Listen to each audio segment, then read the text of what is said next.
అద్యతన కథా ప్రస్తూయతే సర్వే సావధానా భవంతు. దుష్యంతుడు పద్యం చదివాం.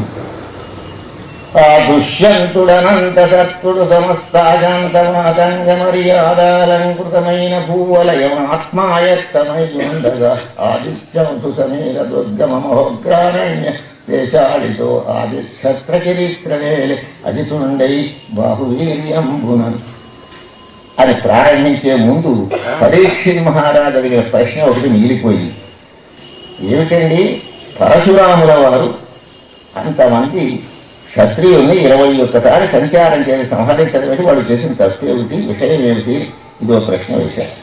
దాంతో చంద్రవంశపురాజుల విషయం తర్వాత ప్రస్తావించుకుందాం. హయహయ రాజుల యొక్క వంశం కావాలి. హయహయ వంశము అని ఉన్నది ఒకటి క్షత్రియుల్లో. అలాగే యదువంశం అన్నట్టుగానే, చంద్రవంశం అన్నట్టుగానే, సూర్యవంశం అన్నట్టుగానే హరిహయ వంశం. హయహయ వంశం పేరు ఎందుకు వచ్చిందంటే, హయ అంటే గుర్రం అని అర్థం. లక్ష్మీనారాయణుడు గుర్రము రూపంలో సంచరించిన సందర్భంలో ఒక కుమారుడు కలిగాడు. అతన్ని పిలిచి పెద్ద చేశారు. అతని దంతలో కృతవీర్యుడు అని పేరు పెట్టారు. ఆ కృతవీర్యుని యొక్క కుమారుడే కార్తవీర్యుడు. అంటే కార్తవీర్యార్జునుడు అంటానే అతడే అన్నమాట. ఇక హరిహయ వంశానికి సంబంధించినటువంటి వాడు. అతని పరిస్థితి ఏమిటంటే, యవ్వనంలో అంటే తండ్రి మరణించిన తరువాత రాజ్య పట్టాభిషేకం చేస్తానంటే నేను రాజ్యం స్వీకరించను అన్నాడు ఆయన. ఎందుకంటే చాలా సమర్థత ఉండాలి, పరాక్రమం ఉండాలి. అసమర్థుడైనటువంటి నేను పరిపాలించలేకపోతే రాజ్యాంతే నరకం ధ్రువమవుతుంది, కనుక నేను రాజ్య పరిపాలన చేయనన్నాడు. పెద్ద బాహుపరాక్రమం లేదు, అంటే నాకు బాహువులు కూడా పటిష్టంగా లేవు, అంతేత నేను చెయ్యను అన్నాడు. అనేసరికి గర్గమహాముని ఏమన్నారంటే, నువ్వు చేయవలసిన పని ఒకటి ఉందయ్యా, నీకు అటువంటి బలం కావాలి, సరైనటువంటి పరిపాలన క్రమంలో దక్షుడు కావాలంటే దత్తాత్రేయుల వారిని ఆశ్రయించు. నువ్వు ఆ దత్తాత్రేయుల వారిని కనుక నువ్వు ఆశ్రయిస్తే, ఆయన అనుగ్రహం సంపాదిస్తే నీకు కొన్ని వరాలు లభిస్తాయి, సమర్థత కలుగుతుంది, అప్పుడు రాజ్య పరిపాలన నిరాటంకంగా జరుగుతుంది అని గర్గుల వారు తెలియచేశారు. తెలియచేసినప్పుడు అసలు దత్తాత్రేయుల వారు ఎవరు? ఇవాళ గురువారం తప్పనిసరిగా ఆ ప్రశంస చేయడం మరి శుభప్రదమైన విషయం. దత్తాత్రేయులు అంటే అత్రి అనసూయాత్రి కుమార. సాయంహారతుల షిరిడీ సాయిబాబా మందిరాల్లో పాట పాడుతుంటారు, అనసూయాత్రి కుమార అని పాడతారు. కొల్హాపుర భిక్షాసి అని మనం కీర్తిస్తూ ఉంటాం దత్తాత్రేయుల వారిని. అసలు ఎవరన్నమాట, పూర్వకాలంలో ఒక కథ చెబుతారు. లోకంలో ఎలా ప్రచారంలో ఉందంటే, లక్ష్మీ సరస్వతి పార్వతీదేవులు ముగ్గురు కూడా అనసూయ మాకంటే గొప్ప పతివ్రత అయిందా, ఆవిడ శక్తి ఏమిటి అని తమ భర్తల్ని పోరు పెట్టి ఆవిడ యొక్క పాతివ్రత్యాన్ని తెలుసుకుని రండి, మాకంటే ఆమె ఆతిథ్యం ఏమున్నది అని భర్తల్ని పోరు పెట్టి పంపినట్టుగా వాళ్ళు ఇక్కడికి వస్తే ఏదో ఆతిథ్యాన్ని కోరగలిగితే నా ప్రభావం చేత వీళ్ళు పసిపిల్లలు అయిపోదురు కాకంటే అయిపోయిన తర్వాత వాళ్ళకి కాళ్ళు పట్టుకున్నారు అని ఒక కథ లోకంలో ఉన్నది. కానీ లోకమాటలు ఏ పాపం ఎరగరు. ఇక్కడ కావాల్సింది ఏమిటంటే, మన సినిమాల్లోనూ నాటకాల్లోనూ కూడా నారదుల వారు వెళ్ళినట్టు ఏమిటి అంత పతివ్రత అని వాళ్ళు అన్నట్టు అసలు ఆ సంఘటన జరగలేదు. మూల గ్రంథాన్ని బట్టి ఏమనుందంటే, త్రిమూర్తులు ఆలోచించుకున్నారు, అనసూయాదేవి మహాపతివ్రత అయితే ఆమె యొక్క కీర్తి ప్రతిష్టని యుగయుగాల అందరూ చెప్పుకునేలాగా మనం ఒక పరికల్పన చేయాలి. వాళ్ళకి సంకల్పం, భార్యల పోరు పడలేక వాళ్ళు రాలేదు, అలా మనం అర్థం చేసుకోవడానికి ఆధారం లేదు. కానీ సినిమా చూస్తే మాత్రం అలా ఉంటుంది, ఏదో కల్పన చేశారు తప్ప నిజంగా లోకమాతలకి అనసూయాదేవి పట్ల ఎట్టి అసూయ లేదు. మనం ఈ కళంకం లక్ష్మీ సరస్వతి పార్వతీ అమ్మవారికి అంటగట్టడం ఉన్నదే అది మాతృద్రోహం అవుతుంది. వాళ్ళకి అలాంటి బుద్ధి లేదని, అలాంటి ద్రోహ బుద్ధి లేదు అసలు. అసలు వాళ్ళు ఏది అమ్మ అడగదు, వీళ్ళంటే వీళ్ళే బయలుదేరారు. త్రిమూర్తులు బయలుదేరి ఏం చేశారంటే, అత్రి మహర్షి ఆశ్రమానికి వెళ్ళినప్పుడు అక్కడ ఆయన లేరు, అనసూయాదే ఉన్నారు. సరే ఎలా వెళ్ళారు? మారు వేషాల్లో వెళ్ళారు, రూపంలో వెళ్ళారు, అతిథుల రూపంలో వెళ్ళారు. సరే మాకు ఆతిథ్యం కావాలంటే కూర్చోండి, మీకు ఏం కావాలో చేసి పెడతారు అందరు. మహాపతివ్రత ఏమీ లేదు, మాకు భోజనం వడ్డించాలి అంటే మాకు ఒక కోరిక ఉన్నది అని వాళ్ళు ఒక కోరికను వ్యక్తం చేశారు. ఆ కోరికను వ్యక్తం చేస్తే వారు కోరిన ప్రకారంగా ఆతిథ్యం ఇవ్వడానికి అవకాశం లేదు. అనసూయాదేవి ఏం చేయాలి అప్పుడు? నేనే కనుక మహాపతివ్రతనైతే వీరు పసిపిల్లలు అయిపోవుదురు కాక అని ఆమె అనలేదు. అసలు ఆ పౌరుషవాక్యంగా కానీ నేను గొప్ప పతివ్రతనే భావం కానీ అనసూయదేవి తెలియదు. ఈ సమస్యా పరిష్కారానికి ఒక్కటే మార్గం అనుకున్నది. వంటశాలలోకి వెళ్ళింది. భర్త యొక్క పాదాలు తలుసుకున్నాయని ఆశ్రమంలో లేదా తలుసుకుని కట్టుపుట్టంబు వదలి వయసే ఆ సమయానికి త్రిమూర్తులు ఈమె యొక్క పాతివ్రత్య ప్రభావాన్ని అన్ని లోకాలకి చాటే అదను వచ్చిందని వాళ్ళంతా వాళ్ళు పసిపిల్లలయ్యారు. ఇది జరిగిన విషయం. అంతేగాని వాళ్ళ మీద నీళ్లు చల్లడము, వాళ్ళు పసిపిల్లలు అవ్వడము ఇది ఏమీ జరగలేదు. ఎందుకంటున్నామంటే మూల గ్రంథంలో ఏముందో మనకి కావాలి. అదే కాకుండా సంస్కృతంలోనూ ఉంది మనకి మార్కండేయ పురాణాల్లో. పైగా తాడేపల్లి రాఘవనారాయణ శాస్త్రి గారని వారు దత్త భాగవతం అని రాశారు. అది 4 వాల్యూములు ఉంది పుస్తకం. తాడేపల్లి రాఘవనారాయణ శాస్త్రి గారు అంటే చందోల్లో ఉండేవారు. వారు పరపదించిన సమయంలో అమ్మవారి యొక్క సాక్షాత్కారం కలిగింది అందరికీ కూడా. మన సుశర్మ గారు కూడా చూసినట్టు చెప్పారు ఆ విషయం.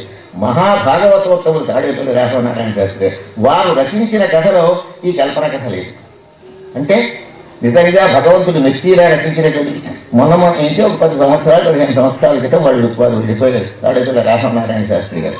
వారు పురాణాధారాన్ని చూసి మహారాష్ట్ర భాషలో ఉన్నటువంటి దత్త చరిత్రను అన్నింటినీ పురస్కరించుకుని మన వ్యాస పురాణాన్ని పురస్కరించుకుని అన్నింటినీ పురస్కరించుకుని చాలా పొందికగా ఈ గ్రంథాన్ని దత్త భాగవతాన్ని రచించారు. పోతన గారి భాగవతమే కాకుండా దత్త భాగవతం అని కూడా మనకి ఉన్నది. గద్ద భాగవతం అని ఉంది, దత్త భాగవతం అని ఉంది.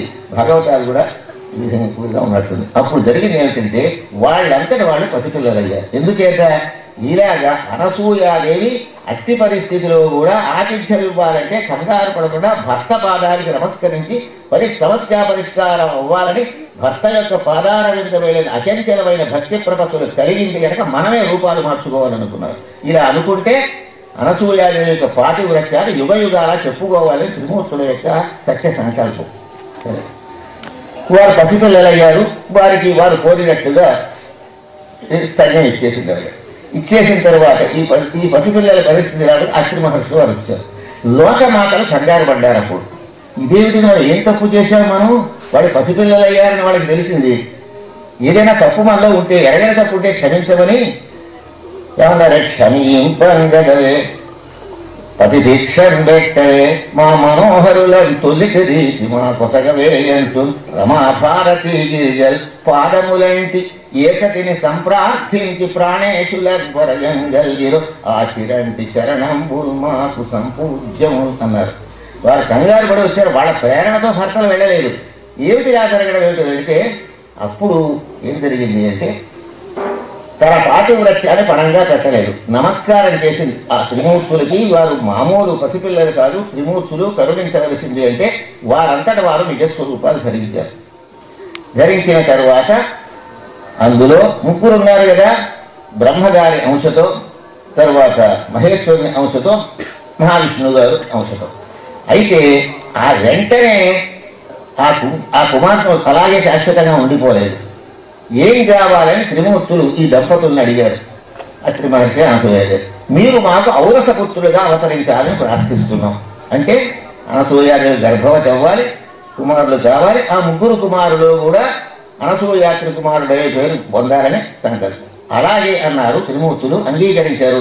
అనసూయాసతి గర్భమయ్యే భువనాహ్లాదముసంధిల్లగా ఆ పిల్లలు అలాగే ఉండిపోలేదు. తర్వాత గర్భవతి అయింది ఈ కోరిక ప్రకారంగా.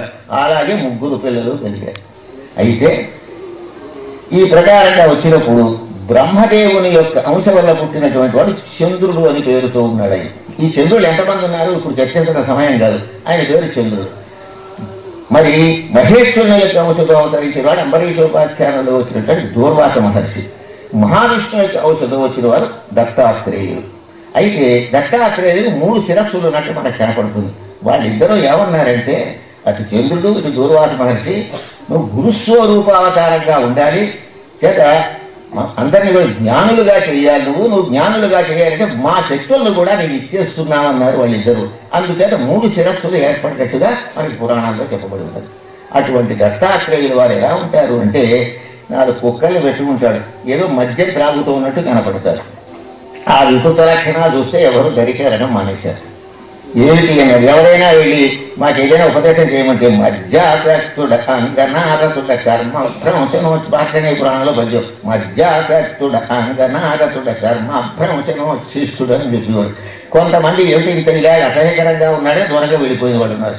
కానీ కొంతమంది ఆయన మహానుభావుడు ఏదో కుక్కల్ని పెట్టుకున్న అంత అసభ్యంగా ఉన్న ఏదో విశేషం ఉంటుంటుంది మహానుభావుడు అని కొంతమంది భావించారు.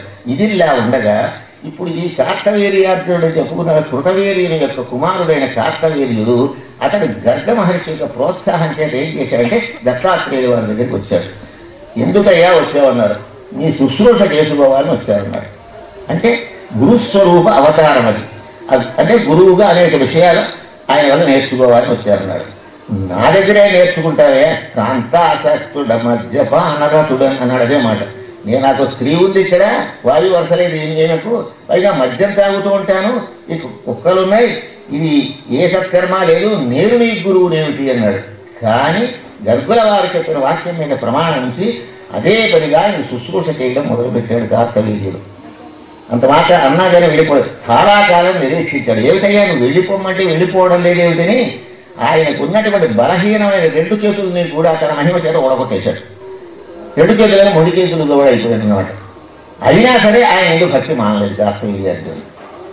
అలా అనకపోతే అప్పుడు అనుగ్రహించి ఏం చేశారంటే నీకేం కావాలి అని ప్రసన్న రూపంతో ప్రత్యక్షమయ్యాడుగా. ఏమీ లేదండి, నాకు బాహువులు లేకుండా చేశారు కనుక సహస్ర బాహువులు ఉండేలా ఇవ్వండి. ఎక్కడికి వెళ్ళినప్పటికీ జయం కలగాలి. అదే కాదు, నా పేరు తలుచుకుంటే ఎవరి వస్తువైనా పోతే ఆ వస్తువు వాళ్ళకి దొరకాలి. అదే కాకుండా నా నామధేయం తలుచుకుంటే దొంగల ఇంట్లో పడకుండా ఉండాలి. మనందరికీ ఉపకారంగా అడిగారు. కార్తవీర్యార్జునుల దగ్గర తలుచుకుని మనం నిద్రపోతే ఒకవేళ తలుపులు వేయడం మానేసినా దొంగలు పడరు. ఇది ప్రమాణ మార్కండేయ పురాణం. కానీ అంత ధైర్యం మనకు ఉండదు. అలా చేయగల పూర్తి విశ్వాసం ఉన్నవాళ్ళకి జరుగుతుంది. లేకపోతే మాత్రం ఏదో చెప్పారు కానీ పురాణంలో అలా లేకపోతే తాళాలు మీద తాళాలు వేసి మొత్తం కటకడాన్ని కట్టేసి మొత్తం అష్టదిగ్బంధం చేస్తుంది అని మనకు తోచదు. ఎందువల్ల అంటున్నానంటే పరిపూర్ణమైన ఆ వరం అతను అడిగాడు. నన్ను తలుచుకుంటే ఎవరైనా వస్తువు పోయింది అనుకోండి, కార్తవీర్యార్జునుడు నన్ను తలుచుకుంటే ఆ పోయిన వస్తువు వాడికి లభించాలి. అదొకటి. ఆయన నా స్మరణ చేసిన వారి ఇళ్లలో దొంగలు పడకుండా ఉండాలి. అలా అడిగాడు అతను. అడిగితే అలాగే ఇచ్చామన్నారు. అప్పుడు 1000 బాహువులు గలవాడయ్యాడు అతను, సహస్రబాహు. చాలా ధర్మంగానే పరిపాలించాడు. మాహిష్మతీపురాన్ని రాజధానిగా చేసుకుని పరిపాలించాడు కార్తవీర్య. అతడు షట్చక్రవర్తుల్లో ఒకడు. హరిశ్చంద్రో నలో రాజా పురుగుత్స పురూరవ సగర కార్తవీర్యస్య షడైతే చక్రవర్తిరః. దత్తాత్రేయ భక్తుడై చక్కగా ఆయన రాజ్యం చేస్తున్నాడు. చేస్తున్నటువంటి సమయంలో ఆ ప్రోల్ అర్జున చక్రవర్తి కృతవీర్యక్షోణు క్షీరవార్థి ప్రత్యక్ష శశాంకమూర్తి నతదారిద్ర్యార్థి విచ్ఛేదనోద్ధి ప్రక్షిప్రదయానువర్తి ద్విచతుర్దిగ్ధంతిరాడ్డంతకాంతి ప్రజ్యోతిత కీర్తి ఏలునెప్పుడు చాలా సమర్థతతోటి రాజ్యం చేశాడు. ఈ కార్తవీర్యార్జునుడి పరాక్రమాన్ని నిదర్శనంగా ఎప్పుడు దత్తాత్రేయుల గారు ఎందుకు భక్తి ఉండడం, ఆయన తలుచుకుంటూ ఉండడం, తత్ప్రభావం చేత ఎక్కడికి వెళ్ళినా విజయం జరుగుతున్నది. ఒకసారి రావణాసుడు ఏం చేశాడు అంటే కార్తవీర్యార్జునుడిని జయించాలని బయలుదేరాడు. మాహిష్మతీపురం అంటే బహుశా అది మైసూరు అని కూడా మనం అనుకోవచ్చు. ఆ మాహిష్మతీపురానికి వెళితే ఆయన ఇక్కడ లేడు. అక్కడ ఎక్కడికి వెళ్ళాడంటే నర్మదా నదంలో స్నానం చేయడానికి వెళ్ళాడు. కొంతసేపటి కాదు అక్కడి నుంచి బయలుదేరి వెళ్ళిపోయాడు రావణాసుడు సైన్య సమేతంగా. వెళ్ళిపోయేస్తే శివ పూజ చేయాలని బుద్ధి పుట్టింది. తాగాడు ఎప్పుడు చేయని వాడికి అదే ఒకసారి చేసాడు వాడు శివ పూజ. అక్కడ శివలింగాన్ని ఏర్పరచుకున్నాడు. ఏర్పరచుకుని పువ్వులు అవి తెచ్చుకున్నాడు. రేవా సరస్వతి ప్రాగ్వారికి ఛాయ కుర్మరగతంగభంగార్పటి. ఈ నర్మదా నదం ఉన్నదే అంటే అరేబియా సముద్రంలో కలుస్తుంది కానీ నదం అంటాం. దాని యొక్క ఉదక నీరంతా కూడా ఎగదన్ని ఎక్కడికి వచ్చిందనమాట ఈ పూజా ద్రవ్యాలని మునిగిపోయి వాడు భక్తి ఉండాలి కదా. ఈ పూజా ద్రవ్యాలు ఎందుకు మునిగాయి? కారణం అంటే రాజసం వచ్చేసింది. పూజని పూర్తి భక్తి వాడు కేవలం శివభక్తి పరాయణుడు మాత్రం కాదు అన్నాను. అసలు అలాగే మనకు ఆధారం లేదు. చేద్దాం అనుకున్నాడు కానీ దానికి ఏమైనా ఆటంకం వచ్చేది. ఎందుకు ఇలా వచ్చిందో అని సేవకుల్ని పంపించాడు. పంపిస్తే ఆ నది దిగువ భాగానికి వెళ్ళేసి ప్రవహించవలసిన నది అక్కడ ఆగిపోయి వెనక్కి మారుబడి కింద వచ్చేసింది. వచ్చేసరికి అప్పుడు వాళ్ళు వచ్చి చెప్పారు, ఏమండి కారణం ఏమిటంటే 1000 చేతులు కలిగినటువంటి వ్యక్తి ఒకడు ఉన్నాడు. ఆ వ్యక్తి ఏం చేశాడు అంటే ఘనసాలోన్నతి కాంచినాడు, మరు శృంగారంబునర్మించినాడు, నదిని స్వీయ భుజా సహస్రముల ఆటోపించిన మంది. 1000 చేతులతో అడ్డు పెట్టేశాడు, ఆనకట్టుకెళ్ళి కట్టేశాడు అనమాట. బలిష్ఠుండొక్కడు ఆతుర గ్రామణి అని చెప్పారు. అయితే ఇతనే కార్తవీర్యార్జునుడు కనుక యుద్ధానికి వెళ్ళి పూజ మానేశాడు. అక్కడికి వెళ్ళేది వాడికి ఎంత భక్తి ఉందో దాన్ని బట్టి తెలిసిపోతాడు. వెళ్ళేసరికి కార్తవీర్యార్జునుడు ఎలా స్నానం చేసుకున్నాడో చెప్పారు. ఆ 1000 చేతులతో కూడా నదికి అడ్డం పెట్టేశాడు, ఆరగట్టుగా కట్టాడు. ఆ దిగువ భాగంలో ఇంత లోతు మాత్రమే ఉండేలా చేశాడు కటితగ్గనంగా. అక్కడ తన అంతఃపుర స్త్రీలు స్నానం చేయడానికి లేకపోతే మునిగిపోతారు కదా, ఆనకట్టు కట్టి చేతులతోటి ఆ దిగువ భాగంలో వాళ్ళు స్నానం చేయడానికి ఎంత అవసరమో అంత నీటినే ప్రవహింపచేసేలాగా చేశాడు. అందులో వాళ్ళు స్నానం చేస్తున్నారు. సరే, అప్పుడు రావణాసుడు వచ్చి నానేటికి యుద్ధానికి రాన్నాడు. ఈ అంతఃపుర స్త్రీలంటే మీరు గట్టు మీదకి వెళ్ళిపోండి, వీడి సంగతి ఏదో చూడాలన్నాడు కార్తవీర్యార్జునుడు. వీళ్ళంతా గట్టు మీదకి వచ్చేసారు. వచ్చిన తర్వాత ఆ బాహువులను వదిలేస్తే ప్రవాహం సముద్రంలో అరేబియా సముద్రంలోకి వెళ్ళిపోతే ఉద్ధవమౌళి ధౌత పటము ధరించి విశేష దివ్యభూష ధవళానులేపముల సక్కుల మిక్కిలిటేంచింది ఎక్కుచేంది. ఆయన గదాదండం పుచ్చుకున్నటువంటి వాడే అలంకారాలు చేసుకుని వస్త్రాలు కట్టుకు అలంకారాలు చేసుకుని గదాదండంతో రావణాసుడిని యుద్ధానికి వచ్చాడు. క్షణమాత్రంలో గరుత్మంతుడు సర్పాన్ని లొంగదీసినట్టుగా రావణాసుడిని జయించేశాడు. ఎంతోసేపు పట్టలేదు, 5 నిమిషాలు కూడా పట్టలేదు. గరుడు సర్పము పొదవు తిన్నారు, కట్టేసేసి ఊరుకోలేదు. ఎక్కడికి వెళ్ళాడు? తన మాహిష్పతిపురంలో చెరసాల్లో పడేసేసాడు. చాలాసార్లు జైల్లో పడుకున్నాడు రావణాసుడు. వాడు బతుకది నిజంగా భక్తుతో శివపూజ చేస్తే ఎలా ఉండేదో, వీడు భక్తుడు కాదు అహంకారం తెలుస్తోంది కదా. ఆ విధంగా ఉండేసరికి రికమెండేషన్స్ అప్పుడు కూడా ఉన్నాయని తెలుస్తోంది మనకి. పునశ్చ బ్రహ్మవారు ఏం చేశారంటే ఆయన దయచేశారు. ఆయన దయచేస్తే కార్తవీర్యార్జునుడి దగ్గరికి వస్తే చాలా గౌరవించాడు ఆయన్ని. ధన్యం మన్య హృదబ్జుడై అతని ఆస్థానస్థలించేసి మూర్ధన్యుండు ఉన్నత భద్రపీఠినడి సన్మాన్యం మయ్య కులము శ్రీలు వెడతెన్మాహిష్మతి నేను సామాన్య ప్రాభవశాలినైతి నిము సంభావించి సేవించుట. మీ దయ వలన మీరు రాక వల్ల నా జన్మ ధన్యమైంది. ఏ పని మీద వచ్చారో చెప్పవలసి. మా వాళ్ళు చిన్న తప్పు చేశాడయ్యా, మా పౌత్రుడు కాస్త వాడిని విడుదల చేయమని చెప్పడానికి వచ్చాడన్నారు. అప్పుడు విడిచిపెట్టాడు. చాలా కాలం మాహిష్పతిపురంలో కార్తవీర్యార్జునుడి చేత చెరసాల్లో బంధింపబడ్డాడు.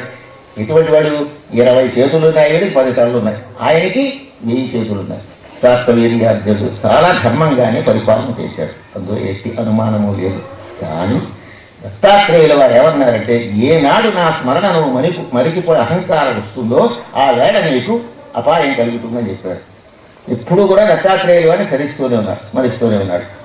ఒకసారి జమదగ్ని మహర్షి ఆశ్రమానికి వెళ్ళినప్పుడు అక్కడ కామధేను ఉంటే ఆ కామధేను వల్ల ఆతిథ్యాన్ని పొంది ఆ కామధేను కావాలని ఇతడు కోరడం జరిగింది. కోరితే అలా కుదరదన్నారు. మొత్తం మీద ఏం చేశాడయ్యా అంటే ఆ కామధేను విశ్వామిత్ర మహర్షి ఎలా చేసినట్టుంది, ఇలాగే ఉంది. మరి ఆ కామధేనుని తీసుకుపోతే ఆ పరశురాముడు వెళ్ళి ఏం చేశాడనమాట, గండ్రగొడ్డలి ఆయుధవతని. ఈ గండ్రగొడ్డలి ఎలా వచ్చింది? కార్తవీర్యార్జునుడు యుద్ధానికి వెళ్ళాడు. గండ్రగొడ్డలి ఎలా వచ్చిందంటే ఈశ్వరుడి దగ్గర విద్యాభ్యాసం చేశాడు పరశురాముడు. జమదగ్ని మహర్షి యొక్క కుమారుడు పరశురాముల వారు అక్కడ విద్యాభ్యాసం చేశారు. ఆయన ఇతని భక్తికి సంతోషించి తనకి గొడ్డలి ఉన్నది, ఆ గొడ్డల్లో సగం భాగాన్ని తానట్టే పెట్టుకుని మిగతా సగం పరశురాముడికి ఇచ్చారు. అంటే ఖండ పరశువు అని శంకరుడికి పేరు కలిగింది. ఆ గదాదండ అదే ఆ గొడ్డలి ఆయుధంగా తీసుకున్నాడు. అనేసరికి వీడు దురహంకారంగా ఉన్నాడు కదా, వీడు ఉపాలుల మీద కయ్యమునకు ఏది బాలుడు వెర్రి బ్రాహ్మణుడు మా మీద యుద్ధానికి వస్తాడని దత్తాత్రేయుల వారిని మర్చిపోయినాడు కార్తవీర్యార్జునుడు. వేయుడు చంపేసేయండి ఈ వచ్చినటువంటి బ్రాహ్మణి అని పరుషవాక్యాలు మాట్లాడాడు కార్తవీర్యార్జునుడు. అప్పుడు ఏం జరిగిందంటే 500 చేతులతోటి ధనుస్సులు ధరించి 500 బాణాలు పట్టుకుని పరశురాముల వారి మీద ప్రయోగించాడు. వాటన్నింటి గండ్రగొడ్డలి సహాయంతో ముక్కలు చేసేశారు పరశురాము. అవతార పురుషుడు కదా ఆయన. ఇప్పటికి అవతారాలు ఎన్నాయనమాట. ఇప్పుడు పరశురామ అవతారం మహావిష్ణువుకి అవతారం కనుక అతని యొక్క ఆటలేమీ సాగలేదు. అప్పుడు ఆ తన గొడ్డలితోటి ఉఠారథార నరికెన్ తద్బాహు సందోహము ఆ 1000 చేతులు నరికేశాడు. నరికేసిన తర్వాత కూడా కాసేపలా ఉండి మళ్ళీ తర్వాత అతని యొక్క శిరస్సును కూడా నరికేశాడు. ఇప్పటికీ కార్తవీర్యార్జునుడి యొక్క వధ జరిగింది. అంటే అర్థం కారణం ఏమిటి? ఇదిగో అతను దత్తాత్రేయుల్ని మరిచిపోయి దురహంకారంతో పరశురాముల వారి అవతార పురుషులైన పరశురాముని లెక్క చేయకుండా ఉన్న కారణం చేత ఈ దుస్థితి కలిగినది అతనికి. లేకపోతే అనర్గళంగా మిగతా లోపం ఏమీ కూడా లేదు అతనిలో. ఏదున్నా ఏది ఉంటే మనకి, ఏ వినయం ఉంటే మనం బాగుపడతామో ఆ వినయం అనేది లేకుండా అయిపోయింది అతనికి. అయ్యో వస్తున్నాడు అతను, మనం తప్పు పని చేశాం, ఆ జనం అపహరించడం దోషం అని అనుకున్నాడా, దురహంకారంగా వెళ్ళాడు. అనేటప్పటికీ తండ్రి గారు అన్నారు కదా, పట్టపురాజులు చంపడం మహాదోషం అన్నారు. పోతన గారు రాశారు, పట్టపురాజులు చంపడం అనేది మహాదోషం గనక నువ్వు వెళ్ళి తీర్థయాత్రలకు వెళ్ళి నీ ప్రాయశ్చిత్తం చేసుకోమన్నాడు. ఆయన వెళ్ళినటువంటి సందర్భంలో కార్తవీర్యార్జున కొడుకులు వచ్చి జమదగ్ని మహర్షిని సంహరించారు. అనేటప్పటికీ హా రామ అని ఆయన పూర్తి చేసుకు వచ్చాడు. వచ్చేటప్పటికి ఇలా వెళితే 21 సారి రామ అని ఏడిచింది కనుక ఆ గొండ్రగడ్డలు కూర్చుని 21 సారి భూమండలం అంతా తిరిగి క్షత్రియుడైన వాడు లేకుండా చేసేసాడు. పతి భిక్ష పెట్టుమో పరశురామయ్యటంటూ గృహిణుల చేత అడిగించువారు. భార్యలు వచ్చి అడిగేవారు, మా భర్తని బతికించని చంపొద్దని. అలా కొంతమందిని వదిలేశాడు. అక్కడెక్కడో ఒకళ్ళనో ఇద్దరునో. పతి భిక్ష పెట్టుమో పరశురామయ్యటంటూ గృహిణుల చేత అడిగించువారు. చాలా భీకరాకారంగా ఒక్క పరశురాముల వారు ఇంతమందిని కూడా సైన్య సమేతంగా నిక్షాత్రం చేసి పడేశారు. అయితే ఇక్కడ ఏం జరిగిందంటే రామ అవతారం తర్వాత రావాల్సి వచ్చింది. భగవంతుడి యొక్క సృష్టిలో చాతుర్వర్ణ్యమయా సృష్టం గుణకర్మ విభాగశ 4 వర్ణాలు సమానమైన స్థితిలో ఉండాలని పరమేశ్వరుని సంకల్పం. ఇక్కడ క్షత్రియ వంశం ఏమైపోయి లుప్తమైపోయింది. ఒకళ్ళో ఇద్దరు మిగిలినా దానివల్ల ప్రయోజనం ఉంది. క్షత్రియ వంశాలని మళ్ళీ పునరుద్ధరించడం కోసమే రామావతారం వచ్చినట్టుగా రామాయణంలో ఉన్నది. రాజవంశాన్ని స్థాపయిష్యతి అని వాల్మీకి రామాయణంలో మాట ఉన్నది.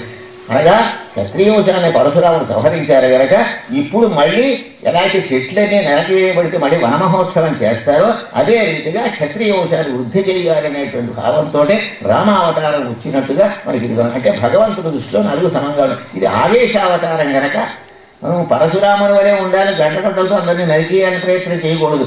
రాముల వారి వలె ఉండాలి, దశరథరాముని వలె కౌసల్యారాముని వలె ఉండాలి. కానీ పరశురాములా అయినా అవతార పురుషుడేనే మనం కూడా ఆయుధం కొట్టుకు అందరినీ చంపేద్దామంటే అది మార్గదర్శకమైన విషయం కదా. ఆవేశావతారం అలా జరిగింది.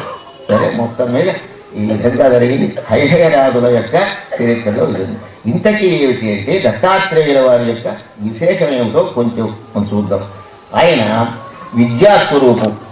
ఆయన దగ్గరికి వెళితే జ్ఞానోదయం అవుతుంది మనకి. జ్ఞానోదయం అంటే పరతత్వజ్ఞానం ఏమిటో తెలుసుకుంటుంది. రమణ మహర్షుల వారు నీవెవరో తెలుసుకోమని అన్నారు కదా.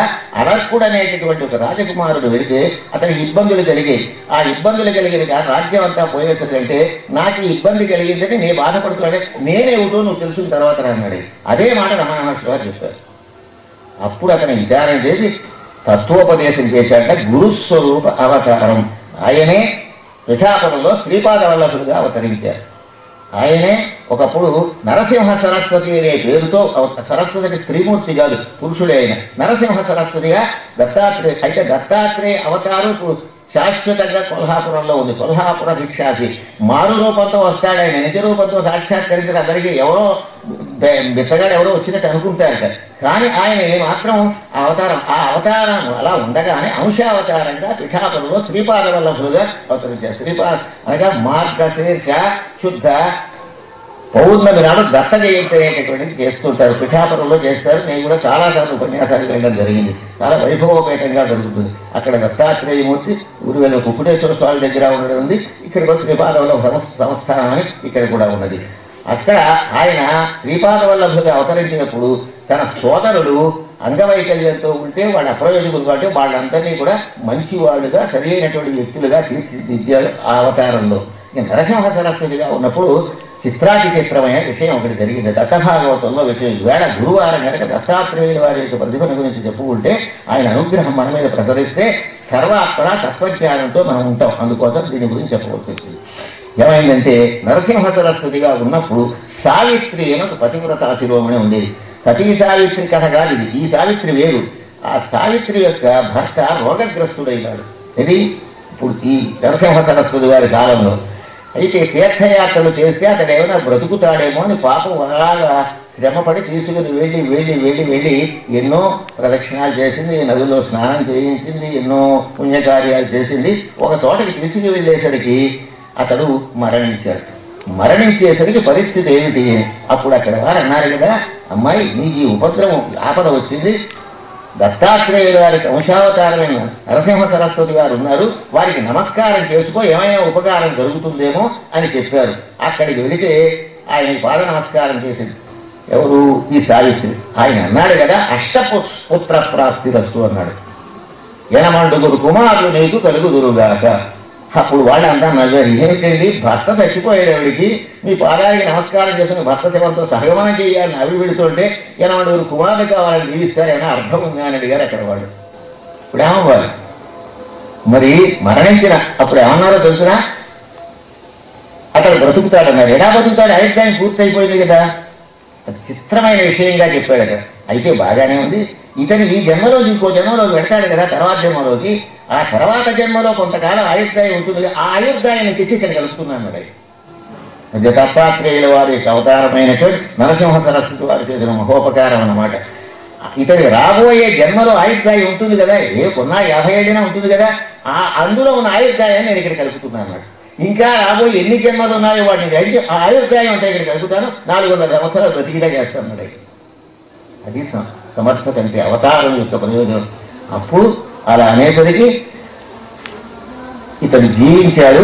ఆ సావిత్రి చాలా ఆనందం చెందింది. ఎనమండుగురు కుమారులు కడి వాళ్ళు చాలా కాలం జీవించినట్టుగా దత్త భాగవతంలో తాడేపల్లి రాఘవనారాయణ శాస్త్రి గారు కూడా మనకు ఉదాహరించి చూపించారు. ప్రత్యక్షానికి చెబితే చాలా ఆలస్యం అవుతుంది కనుక ఊరికే దాన్ని స్పృశించడమే ఉద్దేశంగా పెట్టుకున్నాం. కనుక దత్తాత్రేయుల వారికి ప్రభావం అలాగే ఉంటుంది. ఇవాళ గురువారం షిరిడి సాయిబాబా వారిని సేవిస్తారు. అది కూడా దత్తాత్రేయుల వారికి అవతారమే, ఏమీ సందేహం లేదు. అలాగే భగవాన్ సత్యసాయిబాబా వారి పుట్టపత్రులు అది కూడా దత్తాత్రేయ అవతారమే. రాబోయేటువంటి ప్రేమసాయి అవతారం కూడా దత్తాత్రేయుల వారి అవతారమే, ఎట్టి సందేహము లేదు. ఇంకేదంటే ఒక్కొక్క అవతారంలో అయితే ఆయుధం పట్టడం ఉండదు. ఇందులో ఏముంటుంది? గురుస్వరూప అవతారం. సరే, ఆదర్శప్రాయంగా గురువుగా ఉండి ఆ విధంగా జనుల్ని తరింపజేయడం, ఆత్మోద్ధరణగా మానవుల్ని తీర్చిదిద్దడమే ఈ అవతారాల్లో ఉండేటువంటి పరమార్థం. సత్యసాయిబాబాని అడిగాక, ఏమండి అధర్మాత్మలనేది చంపేయకూడదు, అవతార పురుషులు కదా, నరికేసేసేది మంచివాడు మిగులుతారు. అయితే అందరినీ చంపేయాలన్నారు ఆయన. ఎందుకంటే ప్రతి మానవుడు కొంత దుష్టత్వం ఉంది, ఎవడో మిగలడు. ఇంకా నా ఉద్దేశంలో చంపడం కాదు, వాళ్ళు నా ఆసుర భావాన్ని తొలగించడమే ఉద్దేశం అని చెప్పినట్టుగా మనకి సత్యసాయిబాబా వారి భగవాన్ సత్యసాయిబాబా వారి యొక్క చరిత్రలో మనకి తెలుసు. చాలా మహిమలు ఉన్నాయి, అనేక విశేషాలు ఉన్నాయి. అక్కడ వెళ్ళి మన కోరికల కోసం చీటీలు దాచివ్వడం కోసం కాదు, తత్వజ్ఞానాన్ని ప్రసాదించడం 2 చేతులు జోడించారు. వెళ్ళి కూర్చుంటారు పరమభాగవతోత్తములంతా. కూర్చుని చీటీలు రాసి ఎంత చేస్తారు? ఆ చీటీలన్నీ ఆయన శ్రమపడి మోసుకెడతారు. కానీ ఈ చీటీలు కాదు మనకు కావాల్సింది. నేను వెళ్ళాను, చీటీలు మాత్రం ఇవ్వలేదు. మనం వెళ్ళేదంటే నాకు కావాల్సింది అది కాదు. ముక్తి అంటే భవబంధములు లేకుండా ఉండే స్థితిని కలిగించాలని కోరుకోవాలి తప్ప అలాంటి పరిస్థితిలో, అంతేగాని ఇది కావాలి అది కావాలి అని కోరుకుంటే ఆ కామ్యం నీ ప్రారంభానికి అవాంఛన ఉంటే అది నెరవేరదు. ఎక్కడ అవుతుందంటే, ఎందుకు వాడి పని జరిగింది నాకెందుకు జరగలేదంటాడు ఒకడు. ఎందుకు జరగదంటే వీడికి ప్రారంభం అనేది అడ్డంగా ఉన్నది, కొంత ఆలస్యం పడుతుంది వీడికి. కానీ ఈ కోరిక కాదు కావాల్సింది, జన్మ విముక్తి కలగడం కోసం కనుక చర్చిస్తే గురుస్వరూపావతారంగా మనం ఆశీర్వదిస్తాడు ఆయన. ఆ కోరిక ఎవరైనా కోరతారా అని చూస్తూ ఉంటారు వారి పుట్టపత్రిలో. వారి జన్మదినోత్సవం నవంబర్ 23వ తారీఖున జరుగుతుండడం, అది మనం చాలా జాగ్రత్తగా చెబుతారు. అనగా ఈ దత్తాత్రేయ అవతారంలో ఉషావతారంగా ఉన్న సత్యసాయిబాబా వారి యొక్క విషయం ఇదివరకు చెప్పాను. గురువారం కనుక మళ్ళీ ఇంకొకసారి గుర్తు చేసుకున్నాను. ఏమైంది అంటే, ఒక పద్యం ఉన్నది వేమన యొక్క పద్యాల్లో చాలా పద్యాలు రాశారు వేమన గారు. అందులో ఏదో కుక్క తిన్నవాడు గురులింగ జంగంబు, పంది తిన్నవాడు పరమయోగి, ఏనుగు తిన్నవాడు ఎంత సుజ్ఞానిరా విశ్వదాభిరామ వినురవేమ. ఈ పద్యాన్ని ఎవరూ అర్థం చెప్పలేకపోయారండి.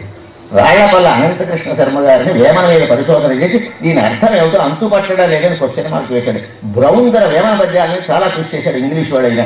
అతనికి కూడా ఇందులో భావం తెలియబడ్డలేదని ఆయన కూడా క్వశ్చన్ మార్క్ వేశాడు. ఎవరికి అంతుపట్టలేదు.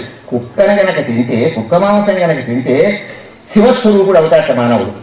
పంది మాంసం తింటే పరమ యోగి అవుతాట. ఏనుగు మాంసం తింటే సుజ్ఞాని అవుతాట. ఎందుకోసం వేమన గారిలా పద్యం రాశారో ఎవరి వల్ల అవలేదు చెప్పడం. ఒక్క బాబా వారు మాత్రమే పుట్టపత్రిలో చెప్తారు. అంచేత భగవదవతారం అన్నారు, ఎట్టి సందేహము లేదు.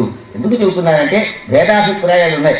ఆయన మన ఎలా సంబోధిస్తారంటే దివ్యాత్మ స్వరూపులారా. మనం ఆయన దేవుడా కాదని అనుమానిస్తాం, కానీ మనందరినీ దివ్యాత్మ స్వరూపులారా అంటారు. దాన్ని బట్టి మనం సిగ్గు తెచ్చుకోవాలి. మన్నే అల్పులమైన మన్నే దివ్యాత్మ స్వరూపులారా అని వారంటూ అంటే ఆయన భగవదవతారం దాన్ని శంకించడం ఏంటి? ఎంత అజ్ఞానం ఉంటుందా? సంశయాత్మ వినస్థితి. అంటే నీకు అనుకున్న ప్రకారంగా శంఖచక్రాలు ధరించి నీకు కనపడితే అవతారాలు అదే గురు అవతారం కదా, గురుస్వరూప అవతారం. షిరిడి సాయిబాబా రూపం ఉన్నట్టు సత్య సాయిబాబా ఉండదు. ఆ తర్వాత అలా ఉండదు, ఒకరికి ఉన్నట్టుగా ఒక అవతారం ఉండదు, ఆ వైవిధ్యం అలా కనపడుతూ ఉంటుంది. కనుక ఈ పద్యానికి వాళ్ళకి చెప్పిన అర్థం ఏమిటో మనం ఎదుగుంటే, భగవద్ అవతారమూర్తి దత్తాత్రేయుల వారే ఈ రూపంలో అంశావతారంగా మనకి సత్యసాయిబాబా అవతరించారని స్ఫుటం అవుతుంది. ఎలా అంటే కుక్క తిన్నవాడు గురులింగదంగము, కుక్క తిన్నవాడు అన్నదా ఇది ఎప్పుడు నేను విన్నానో చెబుతున్నాను వినండి. 1957లో మా గ్రామానికి కైకరాని ప్రక్కన చేప్రోలును ఒక ఊరు ఉన్నది. అక్కడ సాయి భక్తులు చాలా మంది అప్పటికే బయలుదేరారు. అప్పటి ఇంకా ప్రచారం ఇంకా లేదు. ఆయన అక్కడ పెద్ద డాబా మీద ఎత్తు మీద ఎక్కి ఉపన్యాసం చెబుతున్నారు. సరే వాళ్ళు వచ్చారనేసి మేమంతా వెళ్ళాం, మా శిష్యులు చెప్పారు, వెళ్ళాం. వెళ్ళిన తర్వాత ఈ పద్యాన్ని వారు వ్యాఖ్యానం వారు చేస్తుంటే వారి ముఖత నేను ఎన్నో విషయం ఏమిటో చెబుతున్నారు. ఎవరో చెప్పడం ఈ అర్థం ఇలా చెప్పారని కాదు, ప్రత్యక్షంగా నేను వెళ్ళి చెవులారాలన్న విషయాన్ని మీ ముందు పెడుతున్నాను. ఈ మాట ఆయనకి తెలుస్తుంది. ఏమయ్యా బంగారు నువ్వు అలాంటి సభలో చెప్పేవారు అడుగుతారు. ఇప్పుడు నేను కనుక కనపడితే నువ్వు నా మాట ప్రస్తావించావు కదూ, ఆ చేపురోల్లో నేను చెప్పిన విషయం నువ్వు ప్రస్తావించావు కదూ అని అడుగుతారు. ఎలా తెలిసిందండి? ఖచ్చితంగా అదంతా ఒక్క విషయం చెబుతారు వినండి. దీక్షిత్ దాసు గారిని సుప్రసిద్ధంగా ఆయన చెప్పారు, బొత్స సత్యనారాయణ గారికి తెలుసు. ఆయన ఆ దీక్షిత్ దాసు గారిని చేత హరికథ చెప్పించారు పుట్టపర్తిలో. చెప్పిస్తే ఆయన బంగారు జరిగిన శాలువా ఇచ్చారు ఆయనకి. ఆయన పెట్టుకుని తీసుకొస్తూ స్టేషన్ ఎక్కడెక్కడికి ప్రయాణాలు అక్కడికి దిగుతూ ఉంటారు కదా, దిగిన చోట అలా తాళం చేసి పెట్టి తాళం చేసి ఇది బంగారు జరిశాలు అవునా కాదా అని పరీక్షించుకున్నాడు ఆయన. అలా 3 సార్లు దిగి 4వసారి ఇంటికి వెళ్ళాడు. ఇది బంగారు జరి అవునా కాదా అని ఇంకా అనుమానం తీరలేదు. మరుసటి సంవత్సరం మళ్ళీ బాబావారు అక్కడికి పిలిచారు, హరికథ చెప్పారు. వెళ్ళారు. వెళ్ళగానే బాబావారు వేసిన ప్రశ్న ఏమిటో తెలుసు, ఏం బంగారు నమ్మకం లేదా, 4 సార్లు పెట్టి చూస్తావా? ఎక్కడ పుట్టపర్తి ఎక్కడ నరసాపురం అండి, 4 ఇంటికి వెళ్ళిన తర్వాత 4వసారి మధ్యలో 3 సార్లు పెట్టి తీసి బంగారు జరి అవునో కాదో అని నువ్వు అనుమానించావా అనేసరికి దిగ్భ్రాంతి కింద కాడపి పడ్డాడు దీక్షిత్ దాసు గారు. ఇంకంతకంటే ఏం కావాలండి? మన ఆ గోడ చాటు ఉన్నదో మనం చెప్పలేమే. మరి ఎక్కడ పుట్టపర్తి ఎక్కడ నరసాపురం ఎక్కడ ప్రయాణం, ఇన్ని వేల మందిని తోటల్లో వారికి ఈ దృష్టికి ఎలా వచ్చిందో అది అవతార స్వరూపం అవునా కాదా? ఇది దీక్షిత్ దాసు గారు స్వయంగా నాతో చెప్పిన విషయం, బొత్స సత్యనారాయణ గారికి తెలుసు. కనుక ఏమిటంటే ఆ ప్రకారంగా మనం వారిని దత్తాత్రేయ అవతారంగా మనం భావన చేయాలి. ఇప్పుడు ఈ పద్యానికి అర్థం ఏమిటో కూడా మనకు చాలా అవసరం. కుక్క తిన్నవాడు గురు బాబా వారు స్వయంగా ఆ మేడ మీద నిలబడి చెబుతున్నది ఇప్పటికీ నాకు వినపడుతూ ఉన్నది. ఏమంటున్నారంటే కుక్కని తిన్నవాడంటే కుక్కని చంపి తినడం అర్థం కాదు నాయన బంగారు, ఓ దివ్యాత్మ స్వరూపులారా బాగా వినండి అని ఎంతో దయతో నవ్వుతో చిరునవ్వుతో అర్థం చెప్పారు మహానుభావులు. కుక్కని తినడం అంటే కుక్కలో మంచి గుణం ఉంది, దానికి విశ్వాసం ఉంది. కానీ మంచి గుణంతో పాటు ఒక దుర్గుణం కూడా దానికి ఉంది. ఎవరి దగ్గరికైనా మహారాజు దగ్గర ఒక కవి వెళ్ళాట, ఏమనంటే మీరు కుక్క వలె మంచి విశ్వాసము కలవారు అన్నట్ట. గడవయ్యానే అవమానం చేశాడు, కుక్కతో పోలుస్తావని అన్నని. అంటే కుక్కలో ఏదో లోటు ఉందన్నమాటే కదా. విశ్వాసంలో మంచి జంతువే, కానీ ఒక లోటు ఉంది కదా. ఆ లోటు ఏమిటయ్యా అంటే సజాతి వైరం అనే గుణం ఉంటుంది దానికి. తన జాతి కుక్క వస్తే మురిగి తరిమేసే వరకు దానికి తోత చూడండి. ఆ వీధి కుక్క ఎలా వచ్చిందనుకోండి, అరికేసేది బహుబహుమని కరికేసి దాన్ని తోలేసే వరకు. అనగా తన జాతి వచ్చినది తన జాతి కుక్క. ఆ తన జాతి కుక్క వస్తే కూడా మన జాతి అనే భావం లేకుండా తరిమి అరికి మురిగి నానా గందరగోళం చేస్తూ. అలాగే మానవుల్లో కూడా సజాతి వైరం అనే దోషము ఉన్నది అన్నారు బాబావారు. తన జాతి తన సాటి మానవుడిని అంగీకరించరు. అంటే ఒక మానవుడు వచ్చి కూర్చుంటే ఇప్పుడు చూడండి రైళ్లలో ఎలా అవుతుందంటే అక్కడ ఎవరో ఉండరు, దాన్ని దేవుడి మీద పడేస్తాడు, దాన్ని కాళ్ళు ఎక్కుతుంది ఉన్నారండి ఇక్కడ అంటారు. ఎవరు ఉంటాడండి, వాళ్ళు కాళ్ళు కప్పుకోవడం. ఇదే సజాతి వైరం అంటే గుణం. అయ్యో రండి అని ప్రక్కన కూర్చోబెట్టుకోవడం పోయింది. తన సాటి మానవుడు వస్తే ఆదరించలేని స్వభావం ఉన్నదే అది కుక్క యొక్క స్వభావం గనక తన జాతి శునకాన్ని తరిమి వేస్తోంది కనుక ఆ సజాతి వైరం అనే గుణం మానవుల్లో ఉంటుంది కనుక ఆ గుణాన్ని తొలగించుకుంటే కుక్క చిన్నవాడు అంటే సజాతి వైరం లేకుండా తన జాతి మానవుని సాటి మానవుని ఆటనగా చూస్తే అప్పుడు నీకు శివస్వరూపం వస్తుంది అని బాబా వారు వ్యాఖ్యానం చేశారు. ఎంత మంచి అర్థం అండి. మనం బాగుపడ్డానికంటే మనలో మన సాటి మానవుడిని మానవుడిగా చూడాలి, అంతేగా ఏడగించుకోకూడదు, అసహించుకోకూడదు, దూరంగా పోని అనకూడదు. మనలాగే అతడు కూడా మానవుడిని దగ్గరికి రా నాయన అని ఎంతో ప్రేమతో కూర్చోబెట్టుకోవాల్సినటువంటి పరిస్థితి అలవాటు చేసుకుంటే నీవు శివలోక ప్రాప్తి కలుగుతుంది, అందుకే శివ సాహిత్యం కలుగుతుంది, శివలోకంలో నివాసం కలుగుతుంది అని అత్యంత మనోహరంగా ఆ మహానుభావులు వ్యాఖ్యానం చేశారు. ఎంత బాగుందండి అది. సజాతి వైరం అనే గుణం విడనాడితే శంకరుడు అవుతాడు, శివస్వరూపుడు అవుతాడు. పంది తిన్నవాడు పరమయోగి. పంది మాంసం తినడం అర్థం కాదు, పందికి స్వార్థపరత్వం అనే గుణం ఉంటుంది. అలాగే మానవుడు స్వలాభమే కావాలి, పరోపకారం అక్కర్లేదు, కేవలం తనలాభమే చూసుకుంటూ ఎదటి వారి లాభం ఏమాత్రం కూడా ఆలోచించకుండా ఎవడైతే ఉంటాడో వాడన్నిటికీ ధరించడు. అంచేత కేవలం స్వార్థపరత్వాన్ని విడనాడి పరోపకార బుద్ధిలోకి వెళితే పరమ యోగి అవుతాడతడు, భగవదనుగ్రహానికి పాత్రపై తరిస్తాడని వారు తెలియజేశారు. ఏనుగు తిన్నవాడు ఎంత సుజ్ఞానిరా. ఏనుగు మాంసం తినడం అర్థం కాదు, ఏనుగుకి మదం అనే గుణం ఉంటుంది. మదం అంటే ఏమిటి? నా అంతటి వాళ్ళు లేదనేటువంటి భావన ఉంటుంది. నేను బాగా అంటే ఆ తొండతో విసిరేయగలిగిన ఎటువంటి దానినైనా భావం ఉంటుంది. అలాగే ఏ పనైనా చేయగలిగిన దురహంకారం కలిగిన మానవుల్లో ఉంటే వాడు తరించడు. ఏనుగుతో ఉన్నటువంటి దురహంకారం మానవుల్లో కూడా ఉంటుంది కనుక మానవుడు దురహంకారాన్ని తొలగించుకుని మదాన్ని తొలగించుకుని ఉంటే సుజ్ఞాని అవుతాడు. భగవంతుడు దృష్టిలో జ్ఞాని పరిగణించబడి తరిస్తాడు అని ఈ పద్యానికి మనోహరంగా, ఈ జ్ఞానప్రదంగా, ఆనందదాయకంగా మనందరినీ తరింపచేశారు చెప్పినటువంటి బాబాబార్ అవతారమా కాదా అని చెప్పాలి. ఇప్పుడు ఈ సందేహం ఏనాడు వద్దు అని చెప్పండి అందరికీ కూడా. మీ అందరికీ కూడా సాయి భక్తి ఉన్నది, కానీ ఇది ఆయన దేవుడు ఏమిటి అనే వాళ్ళకి అర్థం లేని మాటను అడగండి. ఇంకేదంటే ప్రామాణ్యాన్ని నశింపజేసేలాగా ఉండకూడదు. అత్యంత ప్రమాణాలు ఇలాంటివి ఎన్నో వారి యొక్క ఉపదేశాల్లో మహత్తరమైనటువంటి విశేషాలు మనకు ఉన్నాయి. ఎందుకు చెప్పానంటే వారి గురువారం పైగా ఏమిటంటే ఇలాగా ఆ దత్తాత్రేయుల వారు అలాగే ఉంటూ తన అంశలో శ్రీపాద వల్లభుడుగా, అలాగే షిరిడి సాయిబాబా వారుగా, సత్యసాయిబాబా వారుగా, నరసింహ సరస్వతిగా ఇలా అవతరించి రాబోయే ప్రేమసాయిగా ఇలా అవతరించేటువంటి పరిస్థితుల్లో ఉండి మనందరికీ జ్ఞానభిక్ష పెట్టడం కోసం మహావిష్ణువు ఈ రూపంలో అవతరించినట్టుగా మనకి అర్థమవుతున్నది. మార్కండేయ పురాణంలో దత్తాత్రేయ చరిత్ర ఉన్నది అనేది దత్తభాగవతంలో విశేషంగా తాడేపల్లి రాఘవరాణ శాస్త్రి గారు రాశారు. అంటే దత్తాత్రేయుల వారిని తలుచుకుంటే ఒక లక్షణం కలుగుతుంది. ఎంచేదంటే మనం మార్గ మధ్యంలో వెళుతుంటాం.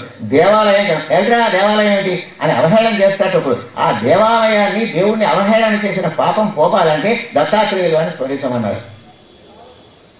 అది మన దేవాలయాల్ని కానీ దేవుణ్ణి కానీ ఎప్పుడైనా మనం అంటే అజ్ఞానం చేత నిరసిస్తే దత్తాత్రేయులను తలుచుకుంటే దురహంకారం తగ్గి నువ్వు బాగుపడతావు. అలా నిందించకూడదు, ఆలయాన్ని ఏమీ అనకూడదు. అదో దేవాలయం ఏంటిరా అని అంటాడు ఎవడు, అప్రయత్నంగా అనేస్తాడు. అటువంటి దోషాలు పోతాయి దత్తాత్రేయులు అని తలుచుకుంటే. జ్ఞానం కలుగుతుంది, పరోపకార బుద్ధి కలుగుతుంది, అలాగే సజాతివైన దుర్గుణం పోతుంది. మనం బాగుపడతాం, మనం బాగుపడి ఇతరులను బాగు చేస్తామని మన కోసం తాపత్రయపడుతున్నట్టు అవతారమూర్తులు వారు ఎందుకు మనం కృతజ్ఞత కలిగి ఉండకపోతే ఎంతో గురుద్రోహం అవుతుంది. కనుక గురుస్వరూపావతారంగా దత్తాత్రేయుల వారికి అవతార పరంపర గురించి మరికొన్ని మాటలు చెప్పుకుంటూ ఇప్పుడు ముందుకు వెళదాం. ఇది పరిస్థితి అన్నమాట. చాలా అమోఘమైనటువంటి విషయాలు ఉన్నాయండి. అలాగా కార్తవీర్యార్జునుడు ఎందుకు నిధనం చెందవలసిందే? గురుభక్తి లేని కారణం చేత. గురుభక్తి సడలిపోయింది, గురువు గారి మాట మరపొచ్చేసింది.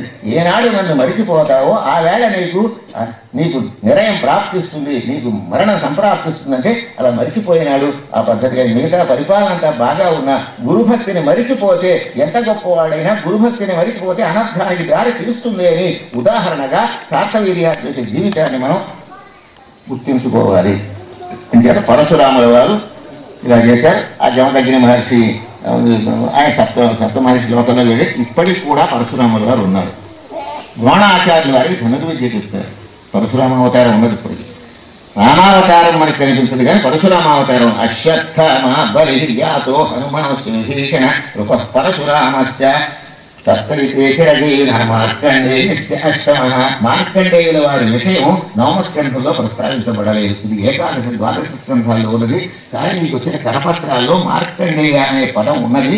కానీ మరి వాస్తవం ఆలోచిస్తే మాత్రం నవమస్కంధంలో అది ఉండదు.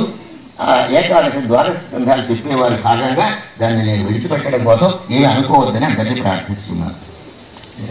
కరపత్రంలో పడింది అనుకోని పడ్డా, మరి ఈ స్కంధంలో లేదు కదా. మరి ఏంటి దాన్ని మనం ప్రస్తావిస్తే మరి నేను అపచారం చేసిన నాకు ఏ భాగం ఇచ్చారో దాన్నే చెప్పాలి తప్ప ఇంకో స్కంధాన్ని నేను ముట్టుకోకూడదు. ఇటుగాని అటుగాని ప్రక్కకి వెళ్ళడం అది భగవద్ అపచారం అవుతుంది. అంటే వాగ్రూపమైన అపచారం పరమేశ్వరులకు ఆచరిస్తే అది మంచిది కాదు. కనుక మార్కండేయుల గారి విషయం చాలా ఉన్నది కానీ నేను ప్రస్తావించడం లేదు. అది వారు చేస్తారు, ఆ స్కంధం చెప్పేవారు చేస్తారు. ఏకాదశి ద్వాదశ స్కంధాలు ఇలా పరశురామావతారం 21 నిక్షాత్రంగా 20 ధరణీంద్రుల గెలిచిన వీరమౌళి. ఒకప్పుడు ఏం జరిగిందంటే బాలరామాయణం ఒక గ్రంథం ఉంది. మనకి వాల్మీకి లేదు, కానీ రాజశేఖర కవి అని ఒక మహాత్ముడు ఉండేవాడు. అతను బాలరామాయణం అనే పేరుతో నాటకం రాశాడు. రామాయణ నాటకంగా రాశాడు. కొంత కల్పన ఇవ్వచ్చు, కానీ వాల్మీకిలో ఉన్నదని నేను చెప్పడం లేదు. అలాంటప్పుడు దాన్ని తిరుపతి శాస్త్రి గారు, తిరుపతి వెంకటేశ్వరులో ఒకరైన తిరుపతి శాస్త్రి గారు తెలియజేశారు. దానిలో ఏమైందంటే తన ఈశ్వరుడు ఈ భక్తుడే. అలాంటప్పుడు ఈశ్వరుడిని నిరసించాడు రావణాసురుడు. రావణాసురుడు శివధిక్కారం చేశాడని కోపం వచ్చింది పరశురాముడి వారికి.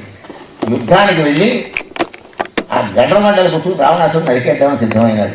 కానీ అప్పుడు నందీశ్వరుడు వచ్చి వారించాడు, ఇప్పుడు నువ్వు చంపడం కాదయ్యా, నువ్వు భార్గవరాముడవే, నువ్వు అసలు శ్రీరామావతారం రావాలి, అంతవరకు నువ్వేమి కలగజేసుకోవద్దంటే గొడ్డలి ఏటికి రుద్రుడేటికి అని ఆయన వెళ్ళిపోయినట్టుగా అదొక కథ.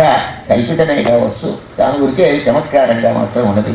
సరే, అలా చూద్దాం. ఇక మళ్ళీ మరొకటి మోసరామ ఇప్పుడు హైహయ వంశం రాజుల చరిత్రలో ఇలాగా జరిగినటువంటి విషయం ఉన్నది.